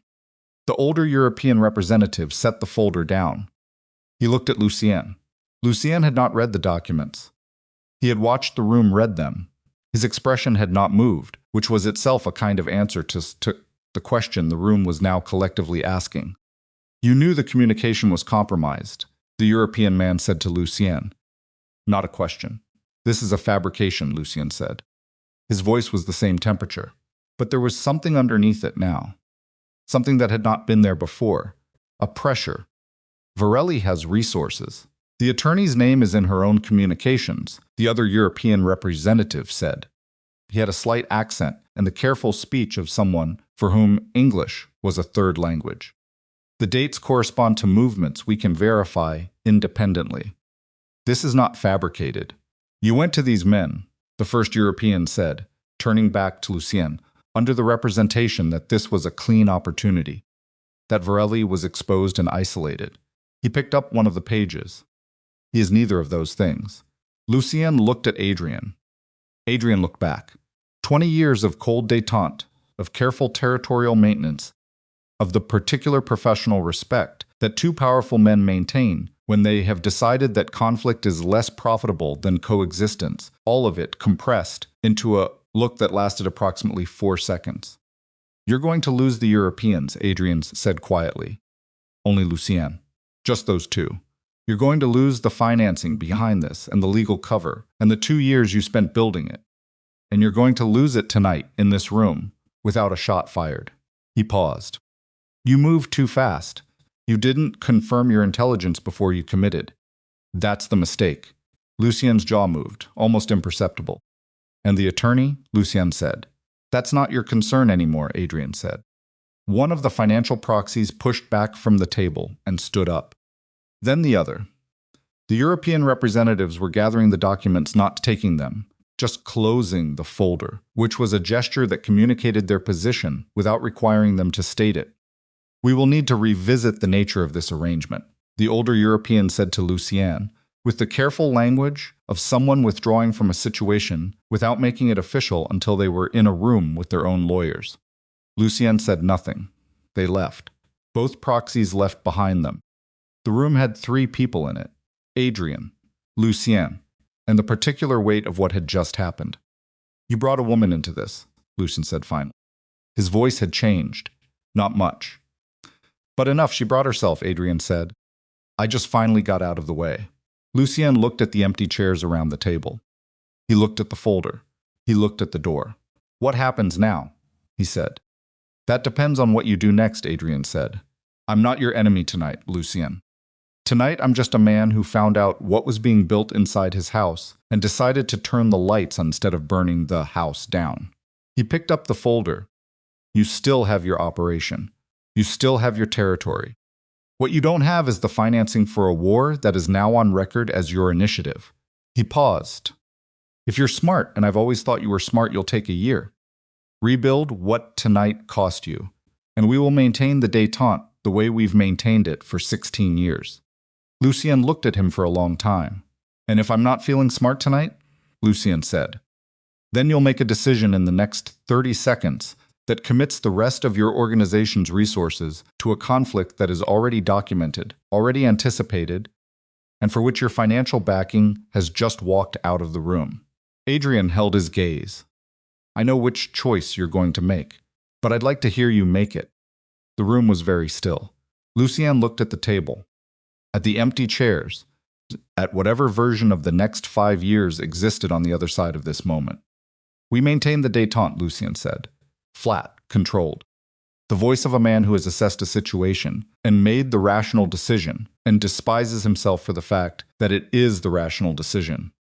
Adrian nodded once. He walked to the door. His hand was on the handle when Lucien's voice came from behind him. She's very good. Adrian stopped. Your ex-wife, Lucien said. She's very good at this. Adrian did not turn around. Yes, he said. She is. He walked out. He called Roman from the stairwell. It's done, he said. Roman was quiet for 1 beat. Lucien, stepping back. The Europeans pulled their financing tonight. He's got nothing to move with. The proxies? Gone. It fell apart in the room. Adrian was descending the stairs, hand on the rail, the post-adrenaline of the last 30 minutes, beginning to metabolize into something that felt like exhaustion, but wasn't quite. Get the document package to the financial crimes unit.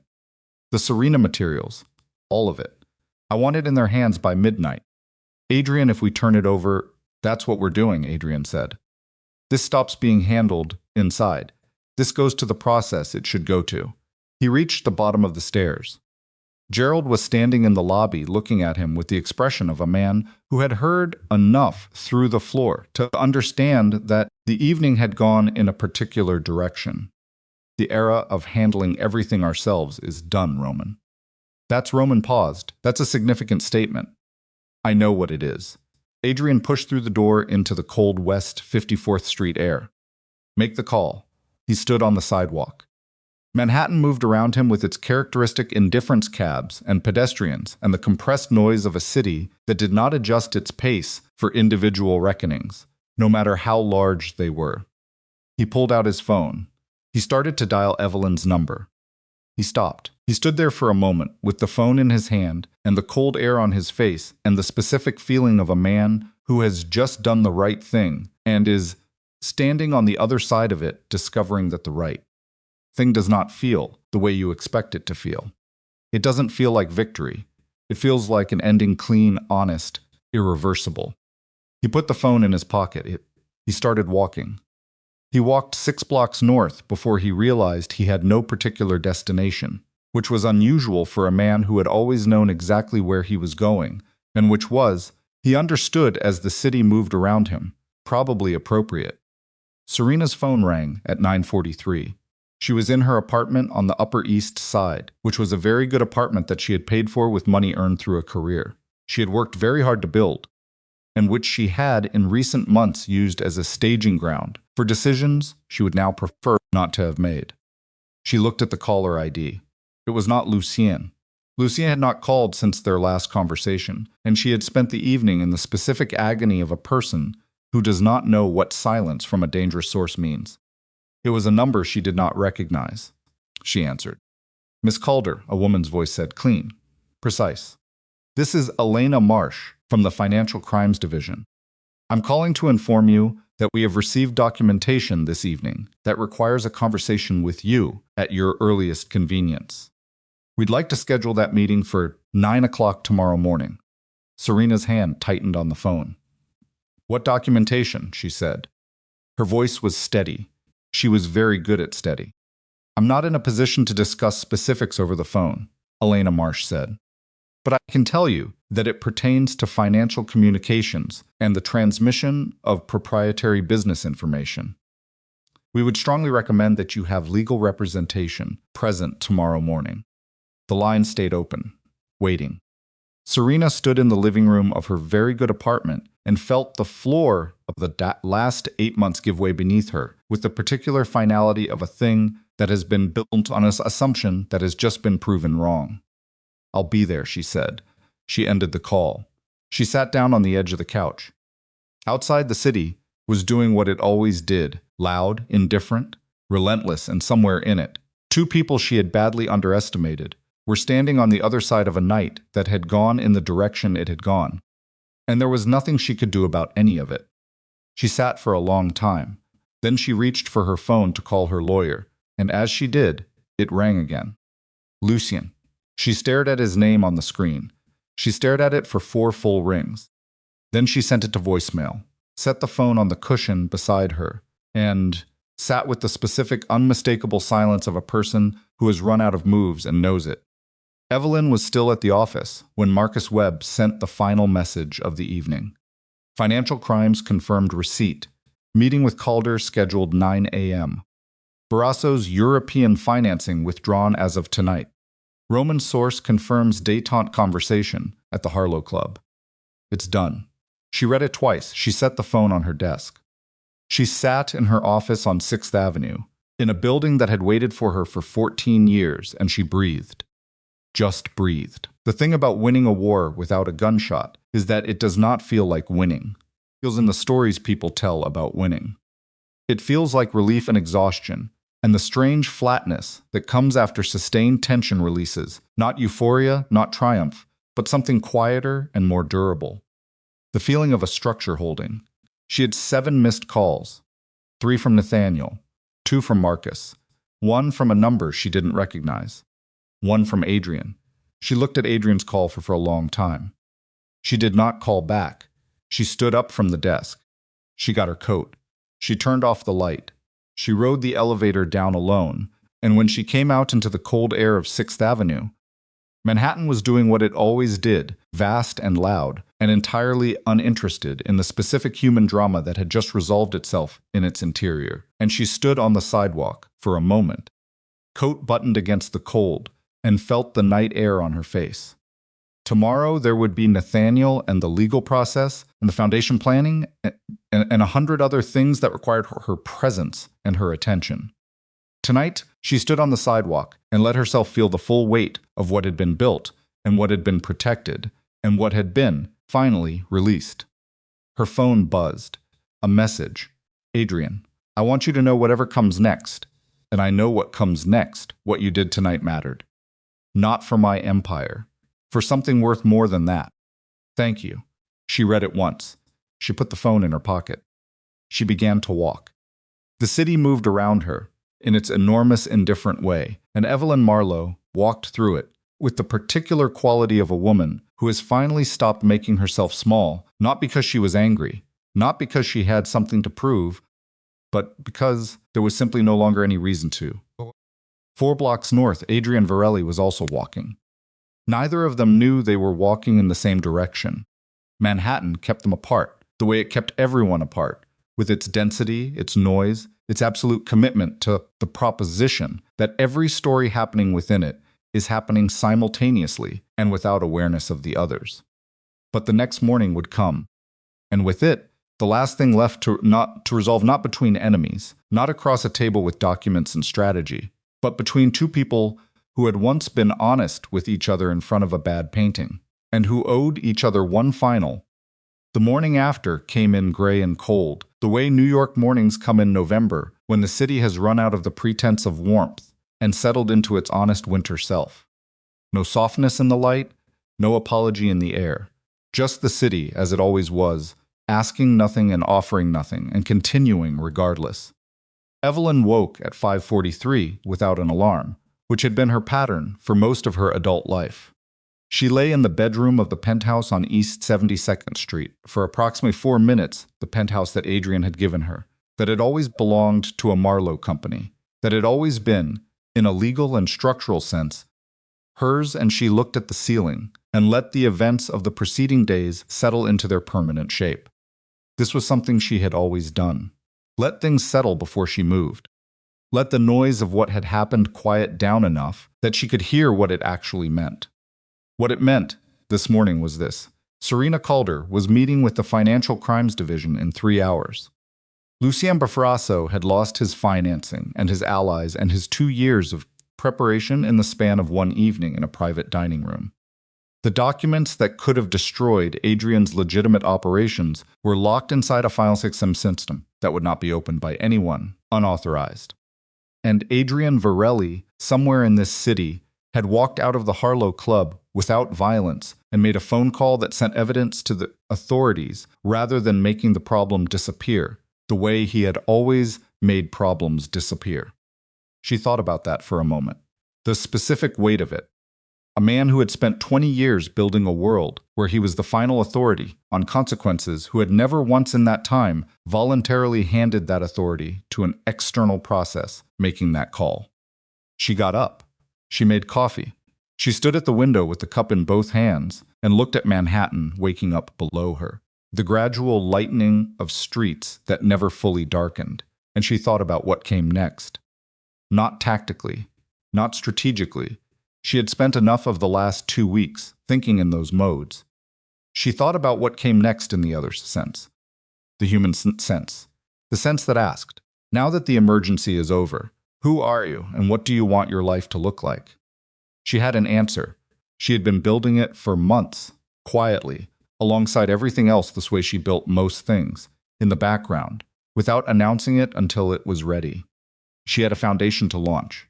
Women who had spent years making themselves invisible in service of someone else's ambition, learning the hard way that love offered without self-preservation was not love but slow disappearance. She knew that particular lesson with the intimacy of personal experience, and she intended to make it useful. She had an empire to run openly for the first time in her life. And she had this morning one conversation left to have.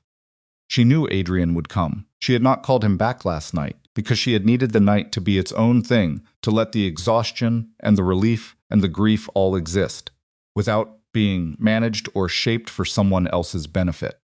She had given herself that much, the night, alone, to feel what she actually felt.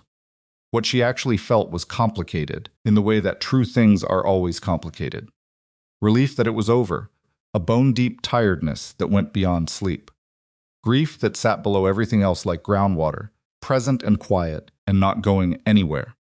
And something else. Something she was still in the process of identifying. Something that felt like the particular lightness of a person who has stopped carrying a weight they didn't fully realize they were carrying.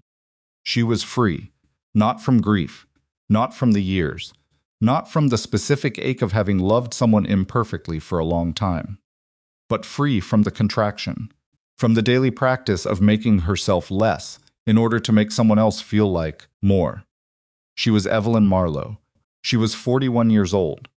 She controlled $40 billion in legitimate assets and was about to launch a foundation and had just helped dismantle a criminal conspiracy without breaking a single law.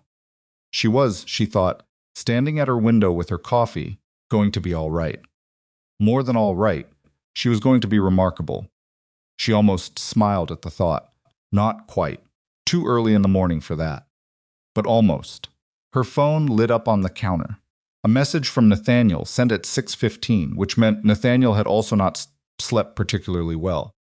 Confirmed. Calder's legal team contacted the division last night, requesting to cooperate. She's going to talk. This may move faster than anticipated.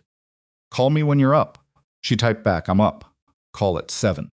She set the phone down and went to get dressed. Serena Calder arrived at the Federal Building on Worth Street at 8:52, 7 minutes early, which was how she arrived everywhere, because punctuality had always been her way of establishing that she was in control of her own time. She was with 2 attorneys from a firm she had retained the previous evening, good attorneys, not her own people, because her own people had a conflict of interest that was currently being documented in a federal file. She was wearing a charcoal suit, different from the one she had worn to Marlowe Dominion. This one was darker, more serious, the suit of a woman preparing for the most difficult professional conversation of her career. She looked composed. She had always looked composed. It was the thing she was best at, and she had decided, at approximately 2 in the morning, when the last of the night's adrenaline had metabolized into something like clear-eyed assessment, that the composed professional was still the most useful version of herself to bring into this room. Not because she could manage her way out of this. She understood she could not, but because the manner in which a person faces the consequence of their own choices says something permanent about who they are. She had made choices. She would face what they cost. Elena Marsh met her in the lobby. 50s, efficient, the particular kind of unhurried that comes from extensive experience with people in difficult situations. She led Serena and her attorneys to a conference room on the 4th floor and offered water and coffee with the professional courtesy of someone who had done this many times and understood that the meeting would go. Better for everyone if it began without aggression. Serena took the water. She sat down. She looked at Elena Marsh across the table and she made a decision that she had been circling since 9:43 the previous evening, a decision about who she was going to be on the other side of this, which was the only decision still available to her that she actually controlled. I'd like to cooperate fully, Serena said. Her voice was steady. I want to tell you everything. Her attorneys exchanged a brief look. Elena Marsh opened a folder. Then let's begin. Adrian came to the penthouse at 11 in the morning. Evelyn had expected him earlier. He was a morning person by discipline, up before 6, structured by 7, moving through the first half of his day with the forward-leaning energy of a man who treated time as a resource that decreased in value if left unused. The fact that he came at 11 told her he had also spent the morning sitting with something, that he had not rushed this. She appreciated that. She let him in herself. No staff in the penthouse today. She had made that decision that morning without fully examining why, and she had learned over the course of her life to trust those unexamined decisions because they were usually her clearest ones.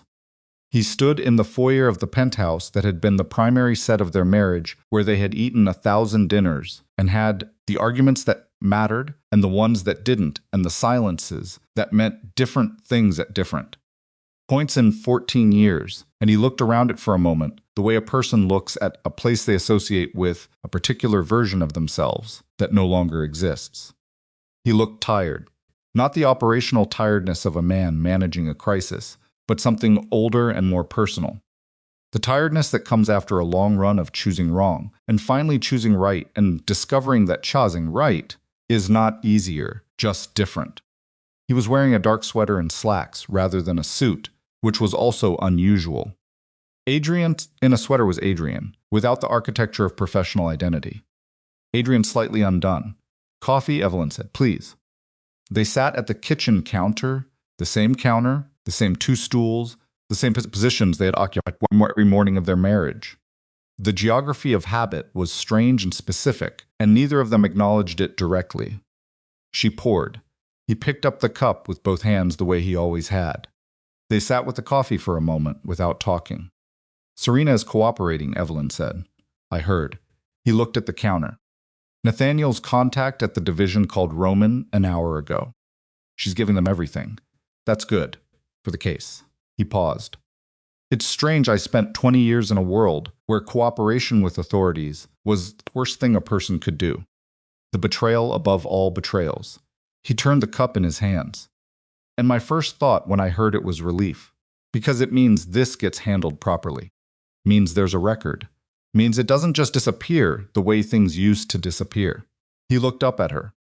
"I don't entirely recognize myself. That's not a bad thing," she said. "No," he agreed. "I don't think it is." They sat quietly for a moment. The apartment was very still. Outside, Manhattan continued its relentless operations, but the penthouse had always had a quality of insulation from the city's noise, something about the height, the glass, the specific physics of being above most of it. "I need to ask you something," Adrian said. "All right." The interventions. "The 11 times probably more that you used Marlowe resources to keep my operation stable." He set the cup down. He looked at her directly. "Why didn't you use them as leverage? You had everything you needed. You knew things about my organization that could have." "I know what I had," she said. "So why?" She looked at him for a moment. At the specific face of a man she had known in his youth and watched become something complicated, and was now watching become something else, the third version of a person she had spent half her adult life loving in various configurations. "Because leverage is what people use when they don't have anything else," she said. "And I had something else. I had love, which is a terrible instrument. Tactically, it doesn't protect you, and it doesn't guarantee anything in return, and it can be ignored indefinitely by someone who is determined to ignore it." She paused. "But it's what I had, so it's what I used." He was quiet. "I'm not saying it was the right choice," she said. "I think, if I'm honest, it was partly love and partly the specific blindness that comes from being inside something for too long. I believed, for longer than I should have, that if I just held the structure together long enough, the person I loved would find his way back to who he was." She looked at the counter. "That's not love at its best. That's love being used as a reason to avoid the harder choice." Which was leaving earlier. She said it without drama. Just the fact of it. Leaving before I had made myself so small, I wasn't sure what I actually was anymore, without the context of your world to define me against. He sat with that. "When did you know?" he said. "About the affair." "When did you know for certain?" 8 months ago." His jaw tightened. Not at her, at himself. She could see the distinction. "I spent 4 months after that deciding what to do," she said. "Not about the marriage. I knew about the marriage. I spent 4 months deciding who I was going to be when it ended. Whether I was going to be the woman who tried to damage you on the way out. And I had the means, Adrian. I had more than enough. Or whether I was going to be someone I could recognize in the mirror afterward." "You chose the mirror," he said. "I chose myself," she said. "There's a difference." He looked at her. A long, steady look that was different from the looks that had populated. The last 14 years, the looks that had moved past her, through her, over her head toward something more interesting in the middle distance. This look landed, stayed. "I treated you like furniture," he said. The words came out rough and unpolished, and she believed them completely because of exactly that quality. Not out of malice. That's almost worse, it wasn't malice. It was just you were there. You were always there. And things that are always there stop being visible. "I know," she said. "I told you that you weren't enough for the empire I was building.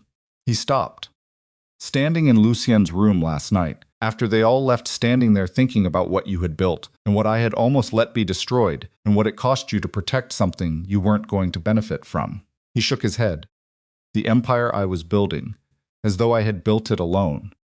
As though any of it existed in the form it existed in without. He stopped again.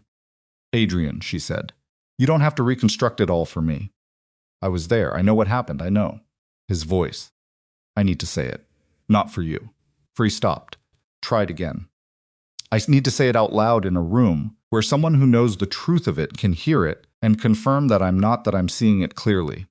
She understood that, the specific human need to have your own reckoning, witnessed by someone who cannot be fooled. You're seeing it clearly, she said. He exhaled. It was a long exhale. The kind that takes something out with it. Thank you, he said. And then, before she could respond, I know that doesn't. Adrian. She said it gently. Stop. He stopped. What are you going to do? She said. With the organization. With what comes next. He looked at the counter. Then at his coffee. Then at her. I've been in conversation with 2 attorneys over the past 3 weeks, he said. About restructuring. About divesting from the parts that can't survive daylight. About what remains when you pull those things out. He paused. There's actually a significant amount that remains. The logistics network is real. The development holdings are legitimate. There's a company in there, a real one, that does real things buried under 20 years of other things. I know, she said. I saw the financials for a long time. It's going to cost me. Men who've been with me since the beginning, some of them won't accept a transition. Some of the revenue disappears permanently. Territory that he paused. Territory that I won't have anymore because you can't maintain that kind of territory with a legitimate operation. No, she agreed. You can't. I know. He was quiet for a moment. Roman is staying. He's been with me long enough that he's seen enough versions of this that he says he wants to see the version where it ends right. A pause. He said Evelyn always thought it could end right. Something moved through her chest, quiet and old. He's been talking to you about me, she said. For years, Adrian said. I didn't listen. She looked at him. I know, he said. They sat with the coffee and the morning, and the specific texture of 2 people who have reached the end of the architecture of their relationship and are standing on what remains, looking at it honestly for what might be the first time. I'm not coming back, she said. She said it quietly, without armor, without the protection of formality. Just the truth of it, offered plainly. I want you to hear that from me directly. Not because of anger. I think the anger burned out somewhere around the 3rd day after I signed the papers. But because the marriage is finished. What we were, what we had, it's real, and it mattered, and it existed. But it doesn't exist in a form I can return to. She paused. I'm not the woman who stood in this kitchen 14 years ago. And you are not. You are becoming someone different. But that someone is someone I don't know yet. And I'm not going to rebuild something with a person I'm just meeting. He was quiet for a long time. I know, he said finally. I forgive you, she said. I want to say that clearly. Not because you need it, though maybe you do, but because I need to. I've been carrying the weight of deciding whether to forgive you since about 6 weeks into the affair, which is when I understood what it would cost me if I didn't. She looked at him steadily. Carrying that is heavier than people think. I'm setting it down. Something moved across his face, too fast and too deep to name. Thank you, he said, barely a voice. Don't thank me, she said, not unkindly. It's not a gift to you. It's something I did for myself. The distinction matters. He nodded. He understood it. She could see he understood it. What will you do, he said. He gestured vaguely at the apartment, at the city, at the considerable breadth of what she had. She almost smiled. Not a performance of a smile. A real one, small and private, aimed at the counter. There's a foundation, she said. It's been in planning for 6 months. We launch publicly in 3 weeks. Women rebuilding financial independence after's the specific kind of marriage where you lose yourself trying to hold someone else together. She paused. I've been in contact with 12 women who have agreed to be on the inaugural board. 2 of them I found through Nathaniel's network. The rest found us. The rest found you, Adrian said. There's a difference. She looked at him. He met her eyes. "I'm capable of learning," he said. Apparently. Apparently, she agreed. The coffee cups were nearly empty. The morning had advanced into the particular quality of late morning, different from early, settled into itself, the urgency of the early hours replaced by something more sustainable. "I should go," Adrian said. He did not move immediately. "Roman is waiting," he added. "I know." He picked up his cup, finished the last of the coffee, set it down with the deliberate care of a man, buying himself one more moment in a room he was leaving for the last time in this particular way. He stood. He pushed the stool back with the back of his knees, the specific motion of a person standing from a counter stool that she had watched 1,000 times and would not watch again in this configuration. He looked at her. She looked at him. Everything was in that look, and both of them knew it, everything that had been and everything that was not going to be, and the strange, terrible beauty of knowing someone that completely and choosing with clear eyes to let them go. "Take care of yourself," she said. His jaw moved. "You too," he said. Then, because it was true and he needed it to be said, "For what it's worth watching you these past 2 weeks. Watching you work. Watching you—" He stopped. Started again. "I'm proud of you. I know that's not mine to say. I know I don't have a right—" "Adrian, yeah, it's fine," she said. "I hear you." He nodded once. He walked to the foyer. She did not follow him to the door. She stayed at the counter, hands around the empty coffee cup, and listened to his footsteps across the marble, those familiar footsteps. That particular weight and rhythm that she had fallen asleep to and woken up to for 14 years, and then the sound of the elevator doors opening and closing. And then silence. The particular silence of a room that has just finished being one thing and is not yet sure what it is next. She sat in it for a while. Then she picked up her phone and called Nathaniel. "Tell me about the foundation gala," she said. 3 weeks later, on a Friday evening in late November, the first major public event of the Evelyn Marlowe Foundation took place in the grand ballroom of a hotel on Park Avenue that had been selected because it was large enough for the guest list and located on a street that Evelyn had always found. Particular and true about New York, its combination of old money and new ambition, its refusal to be only one thing. 437 people attended. Women in business, women in law, women in various stages of rebuilding after various kinds of loss. Representatives from 3 other foundations Evelyn had been in contact with. 2 state legislators whose interest in the foundation's policy goals had been cultivated carefully over the preceding months. Journalists from 4 publications, 2 of whom had written extensively about Marlowe Dominion's emergence and were now writing about something more interesting to them, the woman behind it, and what she intended to do with what she had. Evelyn wore a deep burgundy dress that she had chosen because she liked it, not because it sent a message or served a purpose or communicated anything in particular to anyone in the room. She liked the color and the cut and the way it felt like herself, and that was the entire basis for the decision, which was newer than it sounded. For years, she had selected what she wore, based on its effect in the rooms she would occupy. This time, she had selected it because she wanted to. She worked the room the way she worked every room, with attention, with genuine interest in the specific person in front of her, without performance. She remembered names. She asked real questions. She had always had this quality and had spent 14 years deploying it in service of Adrian's social and professional needs, and now she was deploying it in her own room for her own mind, people she had chosen. Surrounded by people she had chosen. Nathaniel was there, standing near the far wall with a glass of wine and the expression of a man attending an event he has been planning for months and is now allowing himself the quiet satisfaction of watching function as intended. Marcus Webb was there, at the edge of things, which was where Marcus always was. He caught her eye once across the room and gave her a small nod that communicated the specific professional pride of a person who was good at their work and knew that their work had mattered. She nodded back.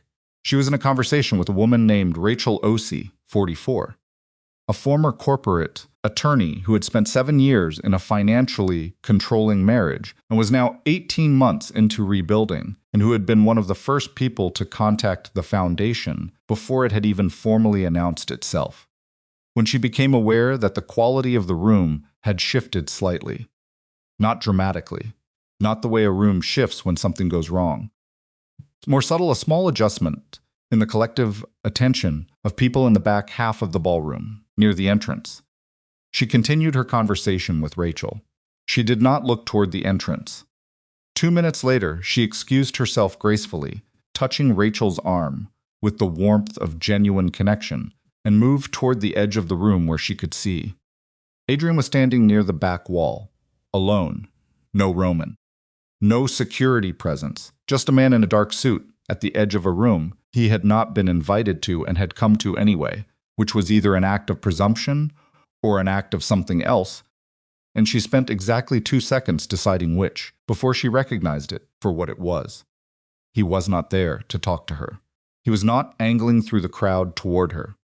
He was standing at the back of the room with a glass of water, not wine, which she noted, and he was watching. Just watching. She looked at him across the ballroom. He was looking at the room, at the women in it, at the conversations happening, at the particular energy of a space that had been built around a purpose that was real and specific and hers. He looked like a man attending something he understood. He was not part of, but had come to witness anyway, because witnessing was the only form of respect still available to him. Then his eyes found hers. They held across the distance of the ballroom, across the 400 people, and the noise and the lights, across 14 years and everything inside them.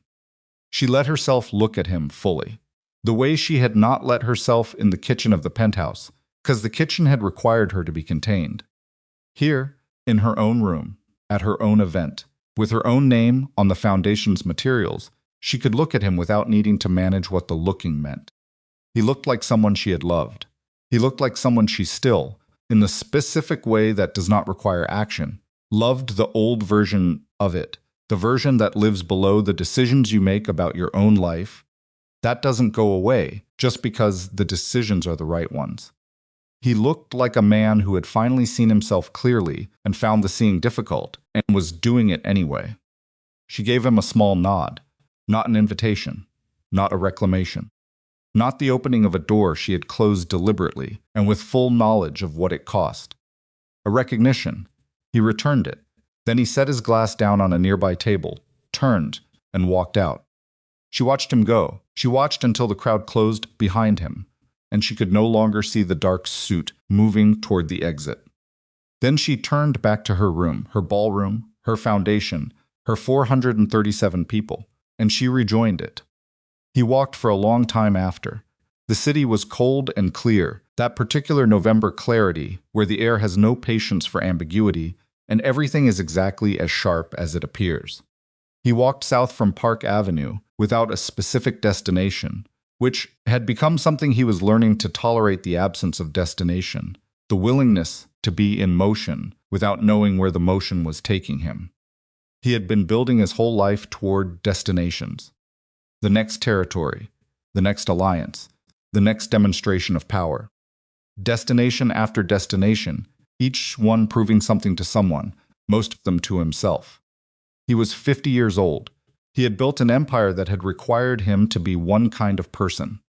He was in the process of becoming another kind, and the process was slow and unglamorous and involved a great deal of sitting in rooms with attorneys and being told the cost of the thing he had done.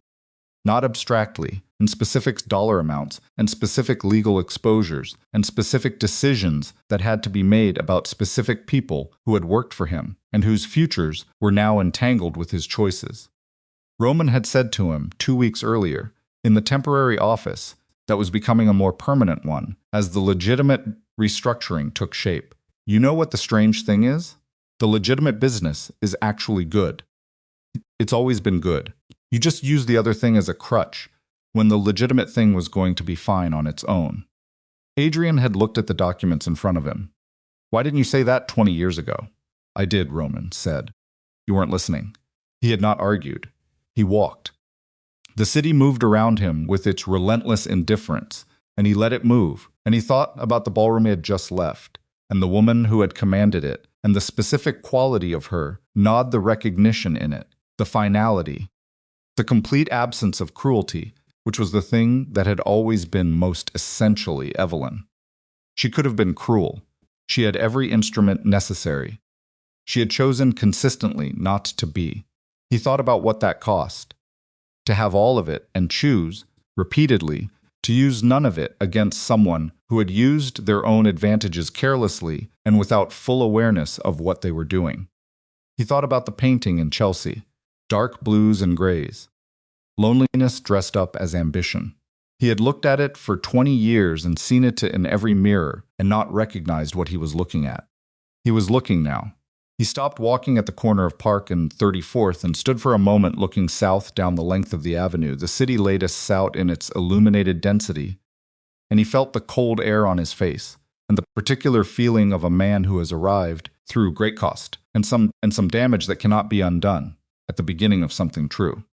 Not triumphant, not clean, not the kind of beginning that announces itself with clarity and momentum. The kind of beginning that is just a man on a corner in November deciding to walk the next block. He walked the next block. The day after the gala, Evelyn sat at her desk at Marlowe Dominion at 7 in the morning and opened a document she had been working on for 3 months. The foundational charter of the Evelyn Marlowe Foundation. The guiding principles. The specific mechanism by which women who contacted them would be assessed and supported and connected to resource and financial education, and the particular kind of company that comes from being in a room with other people who have experienced the specific erasure of prolonged self-diminishment. She had been a very good editor of this document over 3 months. She had moved things and clarified things and made it better. This morning she read it as a reader, rather than an editor all the way through, from the beginning, without stopping to fix anything. When she finished, she closed the document. She sat at her desk for a moment. Then she opened her email and sent it to Nathaniel with a single line, "This is ready." Nathaniel replied 11 minutes later, "I know, I've known for a week." She almost smiled. Almost, she had work to do, she began.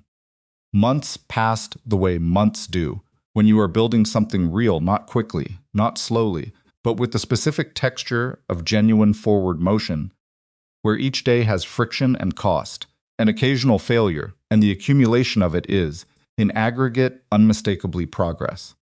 The Foundation's first formal program launched in January. 14 women in its initial cohort. By March, 41. By summer, a waiting list. Marlowe Dominion's public profile expanded in ways that would have been impossible while Evelyn was keeping it invisible. 2 significant acquisitions. A partnership with an infrastructure investment group that opened 3 new port interests. An interview in the Financial Times that ran to 4 pages and that Evelyn did not fully enjoy, but gave with precision and honesty, and without once mentioning the 14 years of invisibility directly, which was its own kind of answer to the question the interviewer kept almost asking. Adrian's restructuring moved through its phases with the grinding patience of legal and financial processes that do not accommodate urgency. The first quarter cost him what Roman had projected. The second quarter cost more. By the middle of the year, he had dismissed from everything that couldn't survive transparency, and the company that remained was smaller and less powerful and more real than anything he had run in the preceding decade. He called Roman one evening in the summer and said, "Is this what it's supposed to feel like?" "What does it feel like?" Roman said. "Like I built a house with 30 rooms, and I'm now living in 4 of them. Like I should feel diminished." He paused. "I don't. That's because the 30 rooms were a performance," Roman said. "The 4 rooms are yours." Adrian was quiet for a moment. "Evelyn told me something once," he said, "years ago. She said power that needs to announce itself is just fear that learned to dress well." "She was always right about that kind of thing," Roman said. "I know," Adrian said. "I know she was." He didn't call Evelyn. There was nothing to call about, and he had learned, in these months, the discipline of not calling people because you miss them. That discipline was its own kind of growth, and it cost more than most people knew.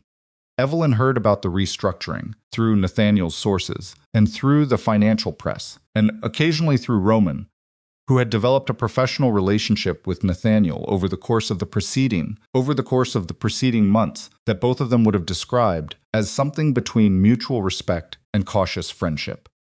She read the coverage without commenting on it. She was glad it was going the way it was going. That was the complete truth of how she felt about it, and she did not dress it in anything more complicated.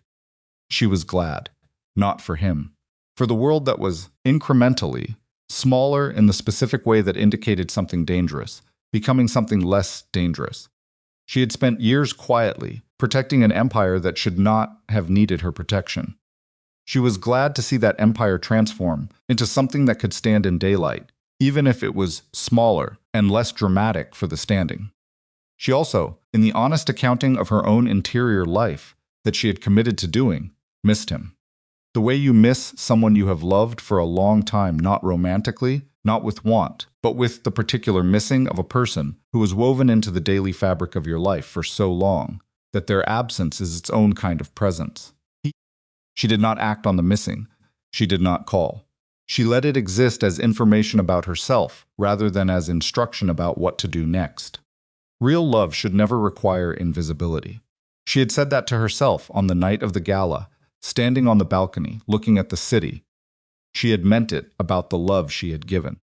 She was learning to mean it about the love she was building toward, in its various forms: the foundation, the work, the specific intimacy of women in a room together, rebuilding what had been taken from them, or given away, or quietly erased. She was learning that love, offered to the right things in the right measure, expands rather than contracts the person offering it. She was learning what it felt like to take up her full space. The gala at the end of the year, the Foundation's first anniversary event, drew 900 people. Evelyn stood at the podium and spoke for 12 minutes, and what she said was not inspirational in the television special sense of the word. It was specific and honest and occasionally uncomfortable and entirely true, and the room was very quiet while she said it. She talked about invisibility, about the daily practice of it, about how it begins as a choice that feels like love and gradually becomes a habit that feels like identity, and then a cage that feels like home, until one morning you look in the mirror and cannot remember what you looked like when you were fully yourself. She talked about what it cost to remember. She talked about the Foundation, not as a rescue operation, but as a room, just a room, where women who needed to remember themselves could do that alongside other people who understood the specific effort of the remembering. She did not mention Adrian. She did not mention the marriage. She talked about herself, which was its own act of courage for a woman who had spent 14 years making herself the background of someone else's foreground. When she finished, the room was quiet for 3 full seconds. Then it was not quiet at all. Nathaniel, standing near the back, pressed his lips together in the expression of a man who does not permit himself to cry in public and is working very hard at it. Marcus Webb, at the edge of the room, looked at the floor. Evelyn stood at the podium and received it: the noise, the recognition, the specific warmth of a room full of people who heard something true, and she received it without deflecting, without minimizing, without the practiced performance of humility that is actually another form of self-erasure. She stood there and let it land. Later, much later, when the evening was winding down, and the crowd had thinned, and the staff were beginning the quiet machinery of clearing, Evelyn stepped out through a side door onto a balcony that overlooked Park Avenue. The air was cold. December now. The city below was lit in the particular way of New York in the holiday weeks, the extra density of light adding something almost warm to the perpetual illumination of streets that never fully dark. She stood at the railing and looked at it. Below, Manhattan moved in its relentless way, taxis and pedestrians, and the compressed energy of millions of individual stories happening simultaneously, each one ignorant of the others, each one its own entire world. Somewhere in that city, Adrian Varelli was building a different version of a life. Smaller, more honest, more real. She hoped it was going well. She genuinely hoped it. Somewhere in that city, Rachel Osei was 18 months further into her own rebuilding, and 40 other women from the Foundation's first cohort were doing various versions of the same thing. Somewhere in that city, Nathaniel Crowe was probably still inside, drinking wine that was better than what he would drink at home, doing the mental accounting of an event that had gone as well as an event could go. And here on this balcony, in the cold December air, was Evelyn Marlowe. Not the Mafia boss's quiet wife, not the shadow in the background of someone else's portrait, not the woman who made herself invisible out of love and confusion and the slow erosion of knowing her own edges. Just Evelyn, 41 years old, the controlling chair of a $40 billion private empire. The founder of something she believed in with a clarity that did not require anyone else to confirm it. A woman who had been made very small for a long time and had spent the last year remembering her actual dimensions. The city glittered below her. She breathed the cold air. She had loved. She had been diminished. She had been discarded. She had been underestimated by a man who had placed a pen on a marble counter and assumed her silence meant she had nothing left to say. She had stood up. Not with anger. Anger burns through too fast to build anything lasting. Not with revenge. Revenge keeps you oriented toward what you're leaving rather than where you're going. She had stood up the way a person stands up when they remember that standing is what they were always supposed to be doing. Dimsintished. She was not finished, she was not healed in the complete sense of that word. She still carried things. The weight of the years was real and did not evaporate because the story had resolved. But she was standing in her own light, and that was enough. That was, it turned out, more than enough. It was in its quiet and undeniable way, everything. She stood on the balcony for a few more minutes, long enough to feel the cold fully, long enough to let the city below her be exactly what it was, and then she turned, opened the door, and walked back into the warmth of her own room.